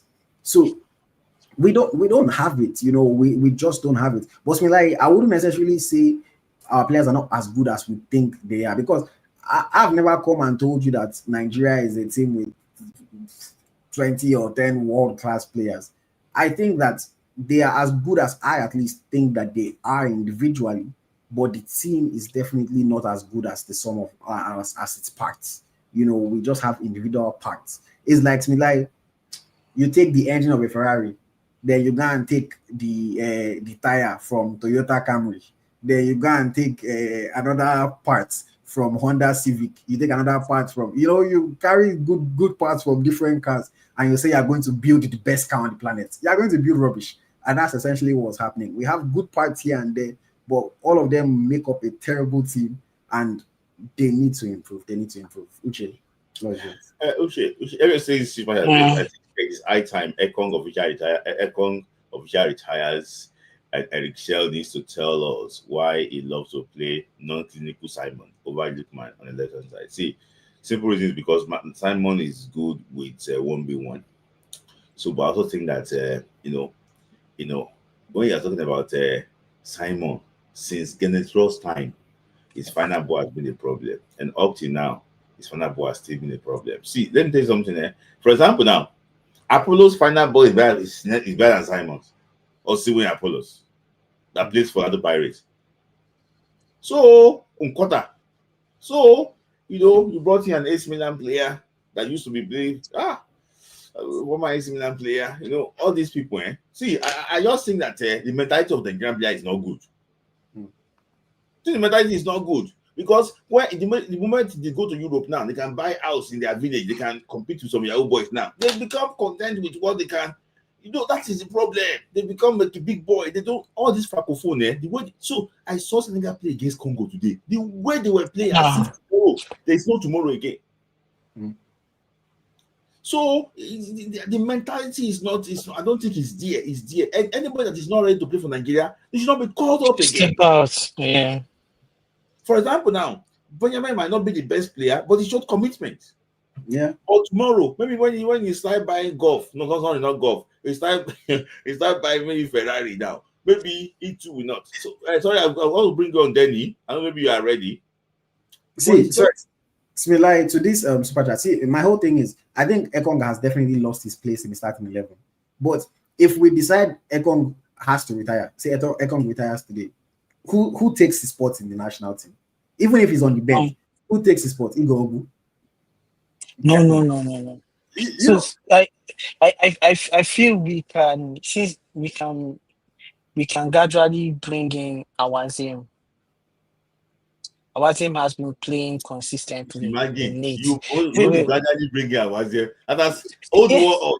Someone that has gone to he's now gradually again. Yeah, you know what I'm saying. I'm saying this like we can't keep playing square pegs in round holes. That's what we're actually doing. Our midfield is as flat as the flat earth people believe. So like that midfield is crazy. Like we keep seeing there's no transition play between the midfield and then the attack. There's no transition play. We can we go to the next game. If we do the same thing again, we will struggle to score goals. So we need to find out players that can move the ball from the defense, transition into the attacking midfielder, and the attacking midfielder can spray if it's to the left and to the right. But another thing is Simon should not. I think the coach needs to understand that that one versus one player is no longer working anymore. So Simon can come in second half, but shouldn't be the mainstay in that team anymore. That's what I feel going forward. We need to. Another thing is that we took time to push, or should I say throw away, not push, basically like let go of Ahmed Musa, Kelechi Iheanacho, Victor Bon. I think we took time. Musa has not gone yet too. Don't get it twisted. That's where the problem is. Like the NFF keeps forcing players that are not supposed to be in this team. We know they had glory days, they have wonderful days. You see, Neymar is finding it hard right now to be in the Brazilian team. Same with Coutinho. They are just gradually phasing out those players because they know in today's football, you need to be athletic. And these guys are not there. These guys are not there. See, he did the phased out immediately. If you notice, immediately he lost that when he lost his man and went down to the floor. That's when Michel knew that this guy, I need to take him out. But he would have done that since. And when he even was taking him out, he brought in someone that plays as a supporting striker, rather than bringing in the person that will just be able to spray those passes. I don't know why Pesero, who else again? Finidi, Austin Gavon. Now, Chel does not believe in Raphael Onyedika. I don't know what he has done, but he plays well in Champions League. Even at some point, Pep said you need when Man City was playing against them, Pep had to point him out and say if you are able to disrupt what he's doing, disrupt what Onyedika is doing, then you'll be able to beat Club Rouge. You say anything?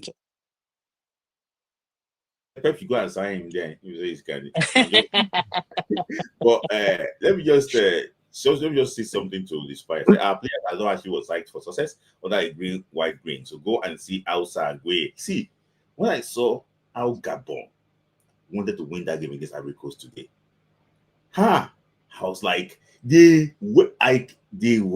It's just talent that stopped them from winning that game.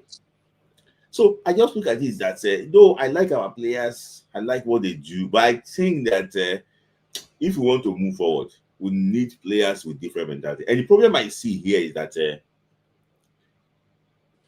when players come and make their debut for Nigeria, you will see them perform. Hey, small time, they slow down.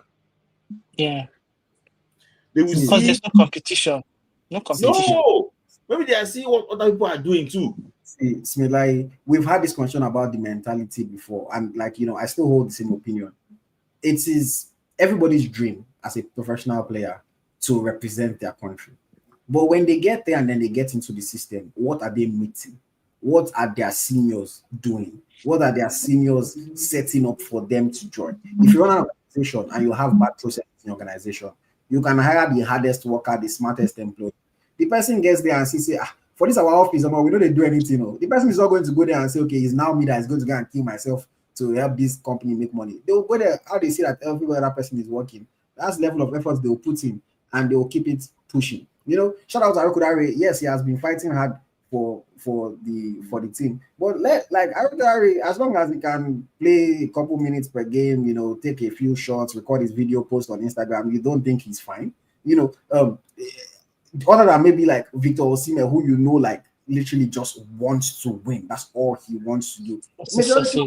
Majority of the players, that they want to win because at the end of the day, nobody likes to lose. But if they lose, it's like, okay, we'll keep it pushing now. We'll try again next time. Like the mentality is different, and I don't blame the players per se. I blame the NFF for not setting that standard and making everybody realize that when you come into this team, the standard is success. And if you cannot achieve success, you're no longer going to be part of the team. They don't teach these players about the history of the team. Felix Agu probably doesn't know anything about Nigerian football history. He has come into a team where he sees his players are vibing, they are enjoying themselves, doing nice things here and there. Himself will come and he will vibe and he will enjoy himself. And I'm not trying to knock Arokodare, but Arokodare joins Super Eagles camp. If you look at their social media posts, he's hanging out with Iwobi, Bassi, I know, look like he's trying to join that elite squad. Himself now is playing in Premier League. And it's just like as long as everybody has fun, they are happy. And I know that footballers are not robots, don't get me wrong. I'm always on the player side. They can live their lives, they can be on social media.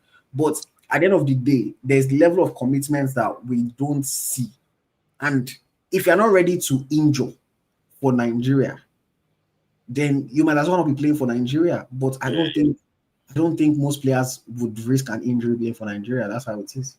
Yeah, thank you. Let me just hear from everyone because I got a statement from the NFL Communications Department trying to scapegoat Civitas. I don't know if you have seen that one. Where?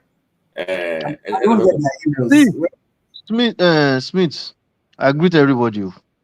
I agree with you. I mean, those are the things we're talking about.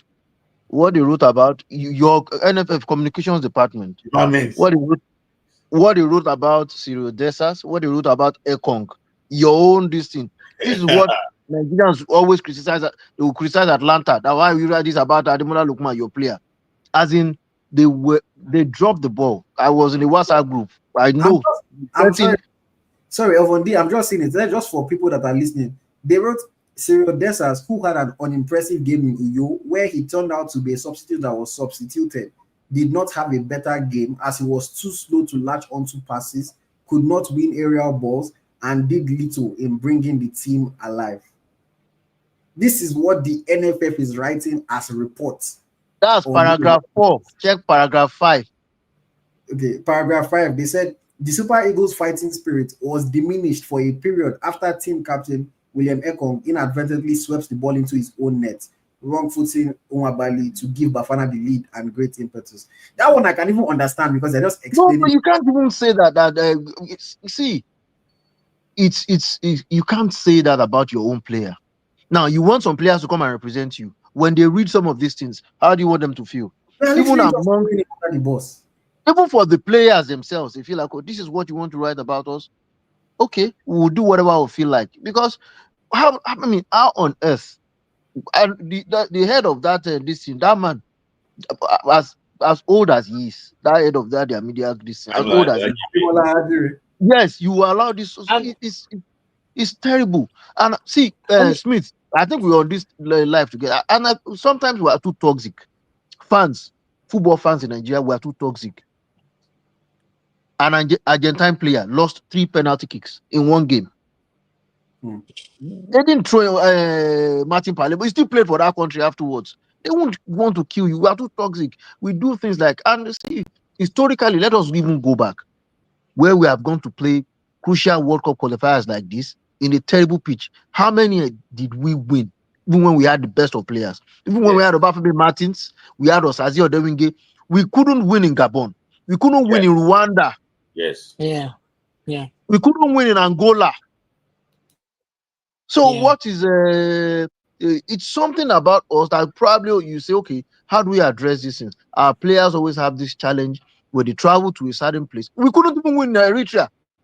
Yes. Eritrea. Yes. It was goalless. Yes. So what are they now saying? Yes, we have not done well. We haven't done well at home. Yes, we have not done well at home. Something, okay, what is the cause? What have you done? Swaziland. You see? So, I mean, you now want to make it feel like, this thing has never happened before in the history of Nigerian football. What is the thing?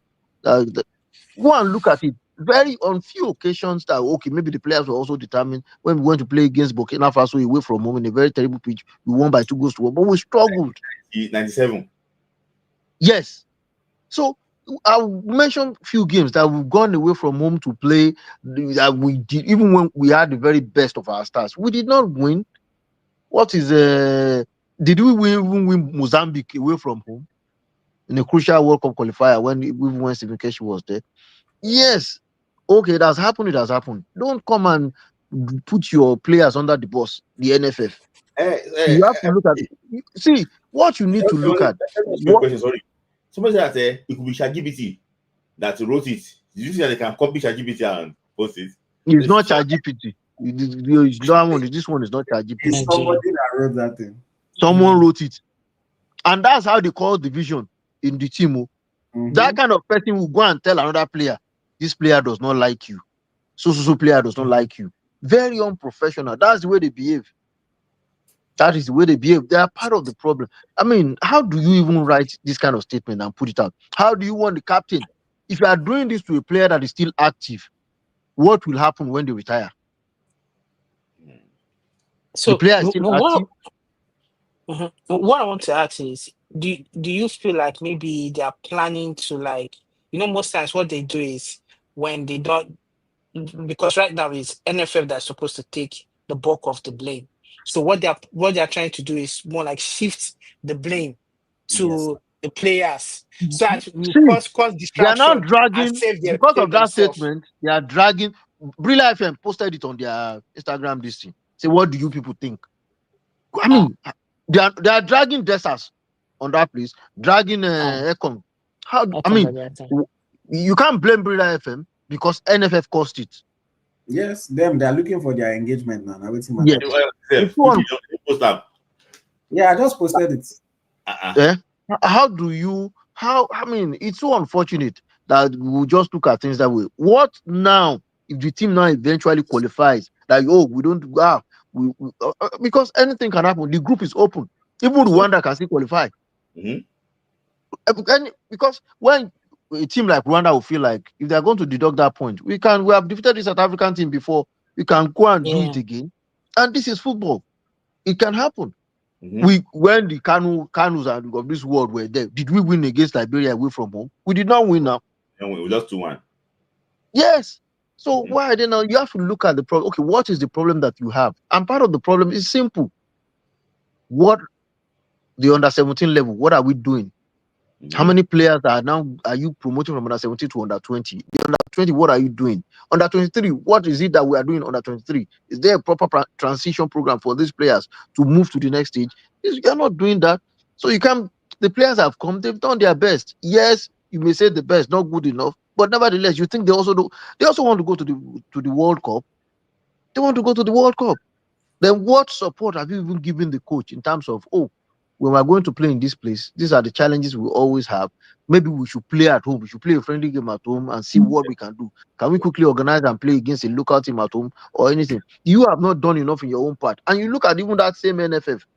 They are saying they want to be building hostels at the Abuja National Stadium. So when the players come, China hostel, now in Morocco they build. And at that Abuja Stadium, hostels, they have hostels there. How do you now want to maintain it? You've had this problem before. You couldn't maintain what you had. Huh? FIFA is the one building it. Let them be real. Let them do their own on their part. Look at the French team. When they come together, they have a place where they train properly. Not everybody just have access to them. See, there's a lot of work to be done. People work with NFF based on, this person, now my brother, this, get job. Can't join us now. Because it's so unfortunate. It has happened. Let them continue to represent the country. You have to look ahead. Okay, we still have a chance. Yes, it's not in our hands anymore. But let us give our best to see, at the end of the day, maybe we're going to qualify miraculously. But what you are now writing about your own team is so terrible. What have you given to the team? Away from the NFF, looking at the team, for me, and I've said, I was speaking to a friend of mine like few days. He's also very good when it comes to football. And he said, see, South Africa will do majorly what they do. They play so many long balls. They want to put the ball behind our defenders. That's what they want to do. For me, I have always believed that they will run, they want to run. But in the middle of the park, Cannon, did he still run that way? Even if he goes up front, does he have that kind of recovery rate? The South Africa team, they're very physical. 19-year-old, that guy, that one of that 19 young players, that their team. How do we now inject young players also that will show commitment? I didn't expect Tolu to play well like this in the last few games that he has played for Nigeria. I was like, he have not, but he has really proven that he also wants to go to the World Cup. And if he has been to the World Cup, he has played in the World Cup. Whether he will qualify or not, I don't think he has. Iwobi has been to the World Cup. I'm not saying Iwobi is a good player, but in this kind of game, more physical game, I would, like I told my friend, I said, I don't think I want to start Iwobi in this kind of game. Not that it's not good, but it's a very physical game. See, it took us, and we have played in this kind of position before. That AFCON 2013, Nigeria, Zambia, the pitch wasn't so good like this when we played against Zambia. It was 1-1. If not because the life of Emenike, look at the players that have struggled before, even maybe you are playing from the way you travel to Europe before making that debut, except for Chrysanthos, I expected much. But at that stage, we're still struggling, to hold our own together, and we couldn't hold our own together. The midfield is a major problem. We need a proper DM. If we don't have a proper DM and a proper player a good number 10, a good number 10, and the back four maybe they are aging. There are so many, so many problems. Just fix some of these problems. I think maybe our players, if they wanted it more, maybe it would have. I would say they wanted it, but sometimes if you don't have the certain capacity at a certain stage, Yeah. there is nothing you can do that. Yeah. Oh, I don't have this capacity for now. I can't really function on this stuff. If I'm playing on this stuff, I may not. And you see, two things. You have some players that in this kind of pitch they'll play well, but when they get to like a Wembley, Ashiri go to, you will see that nobody say it's that good. Or you can only thrive on this kind of stuff, and that's when you see players like the one that said his son will never play for Nigeria. What's his name? Furo Yenemi. Yeah. Qualifiers. And some players, when they play alongside some very experienced players, they do well. I'm happy for Benjamin Frederick, and I've always said that this guy is good. He has the talent. Look for few like that. I think at this point in time, the likes of Akin Semiro should be coming to the team in bits. Just let them, see him.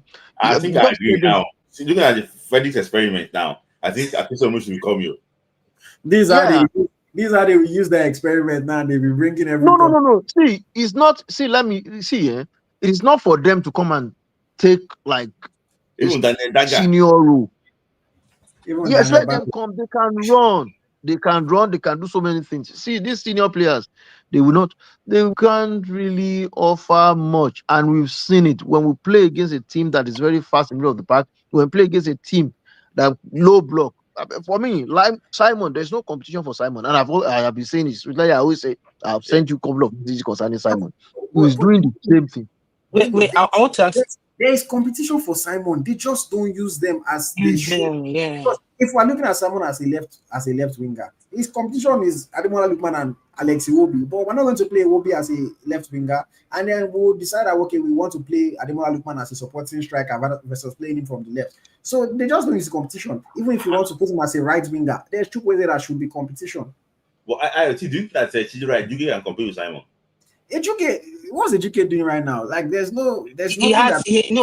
I prefer him. He's more skillful. He 1-on-1, 1v1 is better than Simon. Yeah. So Ejuke actually is better than Simon 1v1. Sometimes you need players like that to create something out of nothing.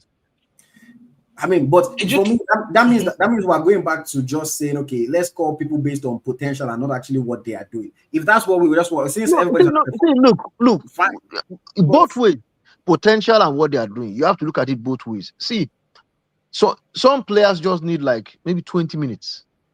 They can just with 20-25 minutes. What they are going to bring to the team is really you also. I think we need this player at this point in time to give us this, to give us that. Look, we have wingers that can't cross ball to save anybody's life.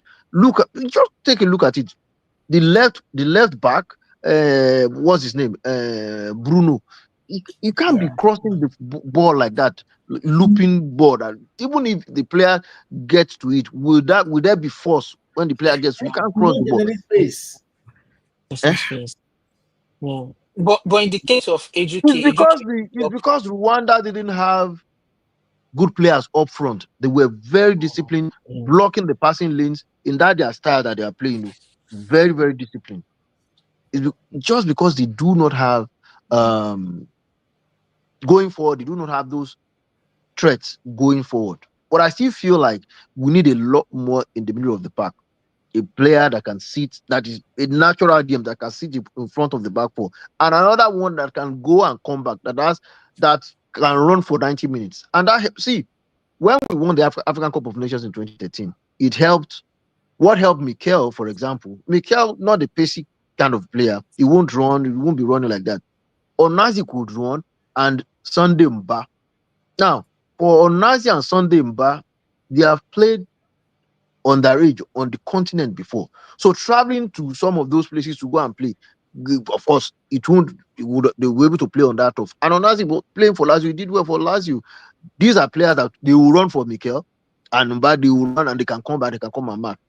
We don't have that today. Tell me the player that can say that you say when we attack, when we lose the ball, he's back. When you look quickly, he's back. Look, go and watch. When we play against Nigeria, when we lose the ball, he's back. When we attack, when we lose the ball, he's back. When we lose the ball, he's back. that Nigeria Rwandan game, we were supposed to break the Rwandan players. They went back in their numbers. They quickly went back to stay behind the ball. We don't really do that. And when we are going up front, look, how many players do we always have in the box when we are attacking? We don't really. We don't really have so many players in the box when we are attacking. How much more? Okay, who is now going to stand in front of the 18-yard box? That okay, when there's a loose ball, I can hit the ball. Yeah. We don't. Our positioning in the final third is also terrible. Terrible. So see, I have to. I promise 1 hour I have to draw the curtain. Everybody, thank you. I know that it's no longer in our hands, but what can we do? And We can still qualify. It's not in our hands. We can still qualify because Benin. If FIFA should go their way, Benin will probably they'll be on the same points. They will have +4. So if Benin, if FIFA just point to, Benin will be topping now. No, they'll be. No, they won't. They have +4 now. Who? South Africa will have +5. No. No. No. If they deduct the points, they will cancel the result first. Yes, 3.3 goals. So they will cancel it first. That's 2-0. So when they cancel it, which one? The 2-0. The one they play against Lesotho in match. Yes, now it's -3 now. -3 goals. You first take away the 2 goals they scored before you then appoint a 3-0 defeat. Is what's been like. Yeah, so it's going to be -5. So you lose 5 goals. Oh, they added those goals for them, right? Oh, okay, yeah. You are right. Yeah, yes. Oh, so you are right. You are right. You are right. It's going to be +3. Oh, you are right. +4. You are right. It's -5. Yeah, I wasn't thinking of that. The goals they scored. Yeah, Benin. You're very correct. On +4. Yes, on +4. That's what South Africa will be on +3. Yeah, be on +3. This morning that he knows that Nigeria cannot lose in South Africa. That he's just waiting for FIFA to deduct the point. So that means that he has his mind on this game. Yeah, Nigeria this thing, but it's still going to be tough for them to beat Rwanda too. In Kigali, yes. The only thing Nigeria needs now is just for South Africa to lose 1 game. Then it's back in our hands. But I don't think, Zimbabwe is also. You see, this is football. Anything can happen. Zimbabwe, in fact, we see Zimbabwe collecting their. No. You know they are going to play. They will play against Rwanda now. Mm-hmm.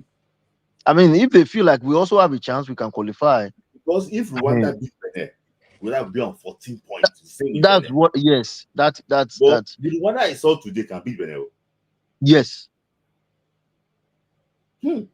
They can even draw or beat Africa. They are so. Yes. We're lucky to beat them. Yes. The guy is very good coach. He arranged them tactically. The way they move is a very good coach. See, right? Let us Benin qualify. It is not done. It is not over until it is over. It's over. So thank you for your time, everyone. Thank you, T. Thank you. Shame on NFF for posting that thing on this. Shame on them. Honestly, when I was reading it, I could not believe it. Why throw a player under the bus? We win as a team, we lose as a team. What did the guy do? How many assists? The guy had 5 or 6 touches in the entire game. What was he supposed to do? You are now even bringing the game, the Uyo game, just because you want to criticize him. Yeah. It's distraction. It's distraction. They just want to. Because it's wickedness. It's wickedness. If we blame the coach, now them appoints coach, now sports commission go vex for them. They're not going to see money again. So they cannot blame the coach. They cannot blame themselves and poor administration because that one is shooting themselves in the foot. So what else than to pick, 1 or 2 players? And again, I hate the fact that, I know we want to go to like, but I hate the fact that whenever Nigeria has a disappointing result, whether it's been in a tournament or whatever it is, why must we find 1 or 2 scapegoats and now decide that we're going to just put those 2? In 2019, it was Alex Iwobi. In this last one, it was Coach Pesero. In this one now again, they want to turn it into Ekong and Desas. It's shameful. Even they are already blaming Eric Shell. That out of possible 12 points, he recorded 8 points. Gave you 8. I mean, you can't say because they wanted to have on the coach. So guys, thank you for your time. Thank you. All right. Thank you. Yeah. Thank you. So that is that on the World Cup qualifiers reaction, and the guys, that's the way it is, you know. If you cannot take first, we can actually will take second in our group. Hope is not lost. As a Nigerian, you never give up, never say die attitude. That's what we Nigerians actually what they're known for. So, based on what you can see on my screen, is actually what how the second best place team actually what looks like. So, it's gonna be tough. It's gonna be tough. It's gonna be tough. It's gonna be tough for Nigeria to qualify, but nothing is impossible. But keep supporting the team. I hope the NFF will not go and experiment against Lesotho. You just go for the full team, play, beat Lesotho, also beat Benin Republic in the final game. So the way these things actually what I've showed up already. I think Benin now has moved to 14 points, so they are no longer on they're no longer on 4 or what's it called on 12 again. They're now 14 points. So just for you to know, this is the way it looks like. But CAF, FIFA will readjust the table as soon as the qualifier finish next month, so that you can see exactly that. For example, now let me just tell you how it works. Tanzania, they are on 10 points. Benin Republic, currently they are on 14 points. So because they are second in our group, they are on 14 points, and so in reality, they are on 10. So you will see that one. When if you are not sure, I can see some people say that what are you talking about? If you are not sure, go and check FIFA rule, FIFA guideline. So look at this one now. Uganda currently they are on 15 points. In reality, they are on 9 points. Namibia, they are on 15 points. In reality, they are on 9 points too. Cameroon, they are on 15 points. In reality, they are on 11 points. And Burkina Faso, they are on 15 points. In reality, they are on 9 points.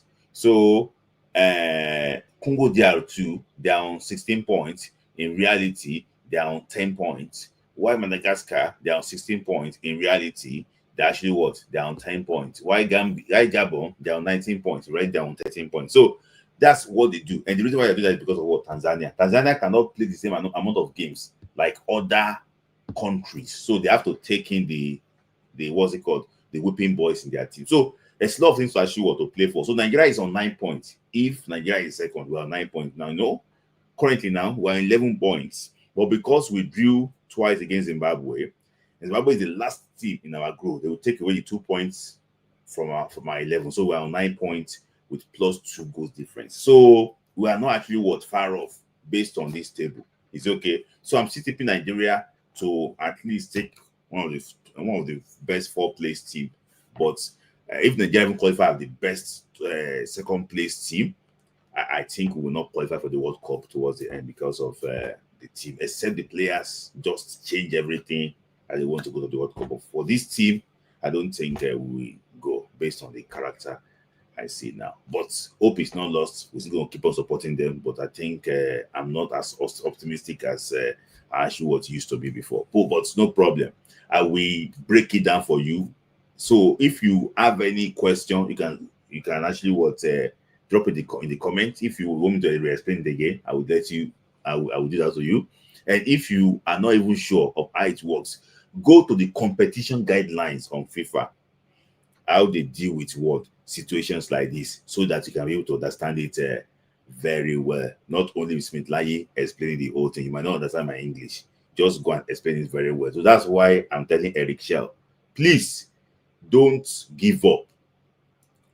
Go and chase those games, because if you have 17 points, it might be 15 in reality. So that one can still get him one of the best top place teams, because I'm tipping Gabon to qualify, Congo to qualify, Cameroon, if they can get results against Angola, to qualify, then maybe probably Nigeria if you can beat Benin Republic.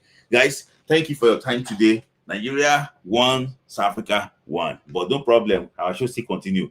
I will see you on Friday for Friday Night Football Club, where we look at why I think Eric Scher got the tactics that she was wrong today. So, but no problem. Hope still there. That is the most important thing. The guys, you go to South Africa and beat Lesotho, and also in Uyo beat Benin Republic. Then the window of November that we're meant to go to play friendly games will now be playing playoffs. It's tough. It's tough. All right, guys. See you.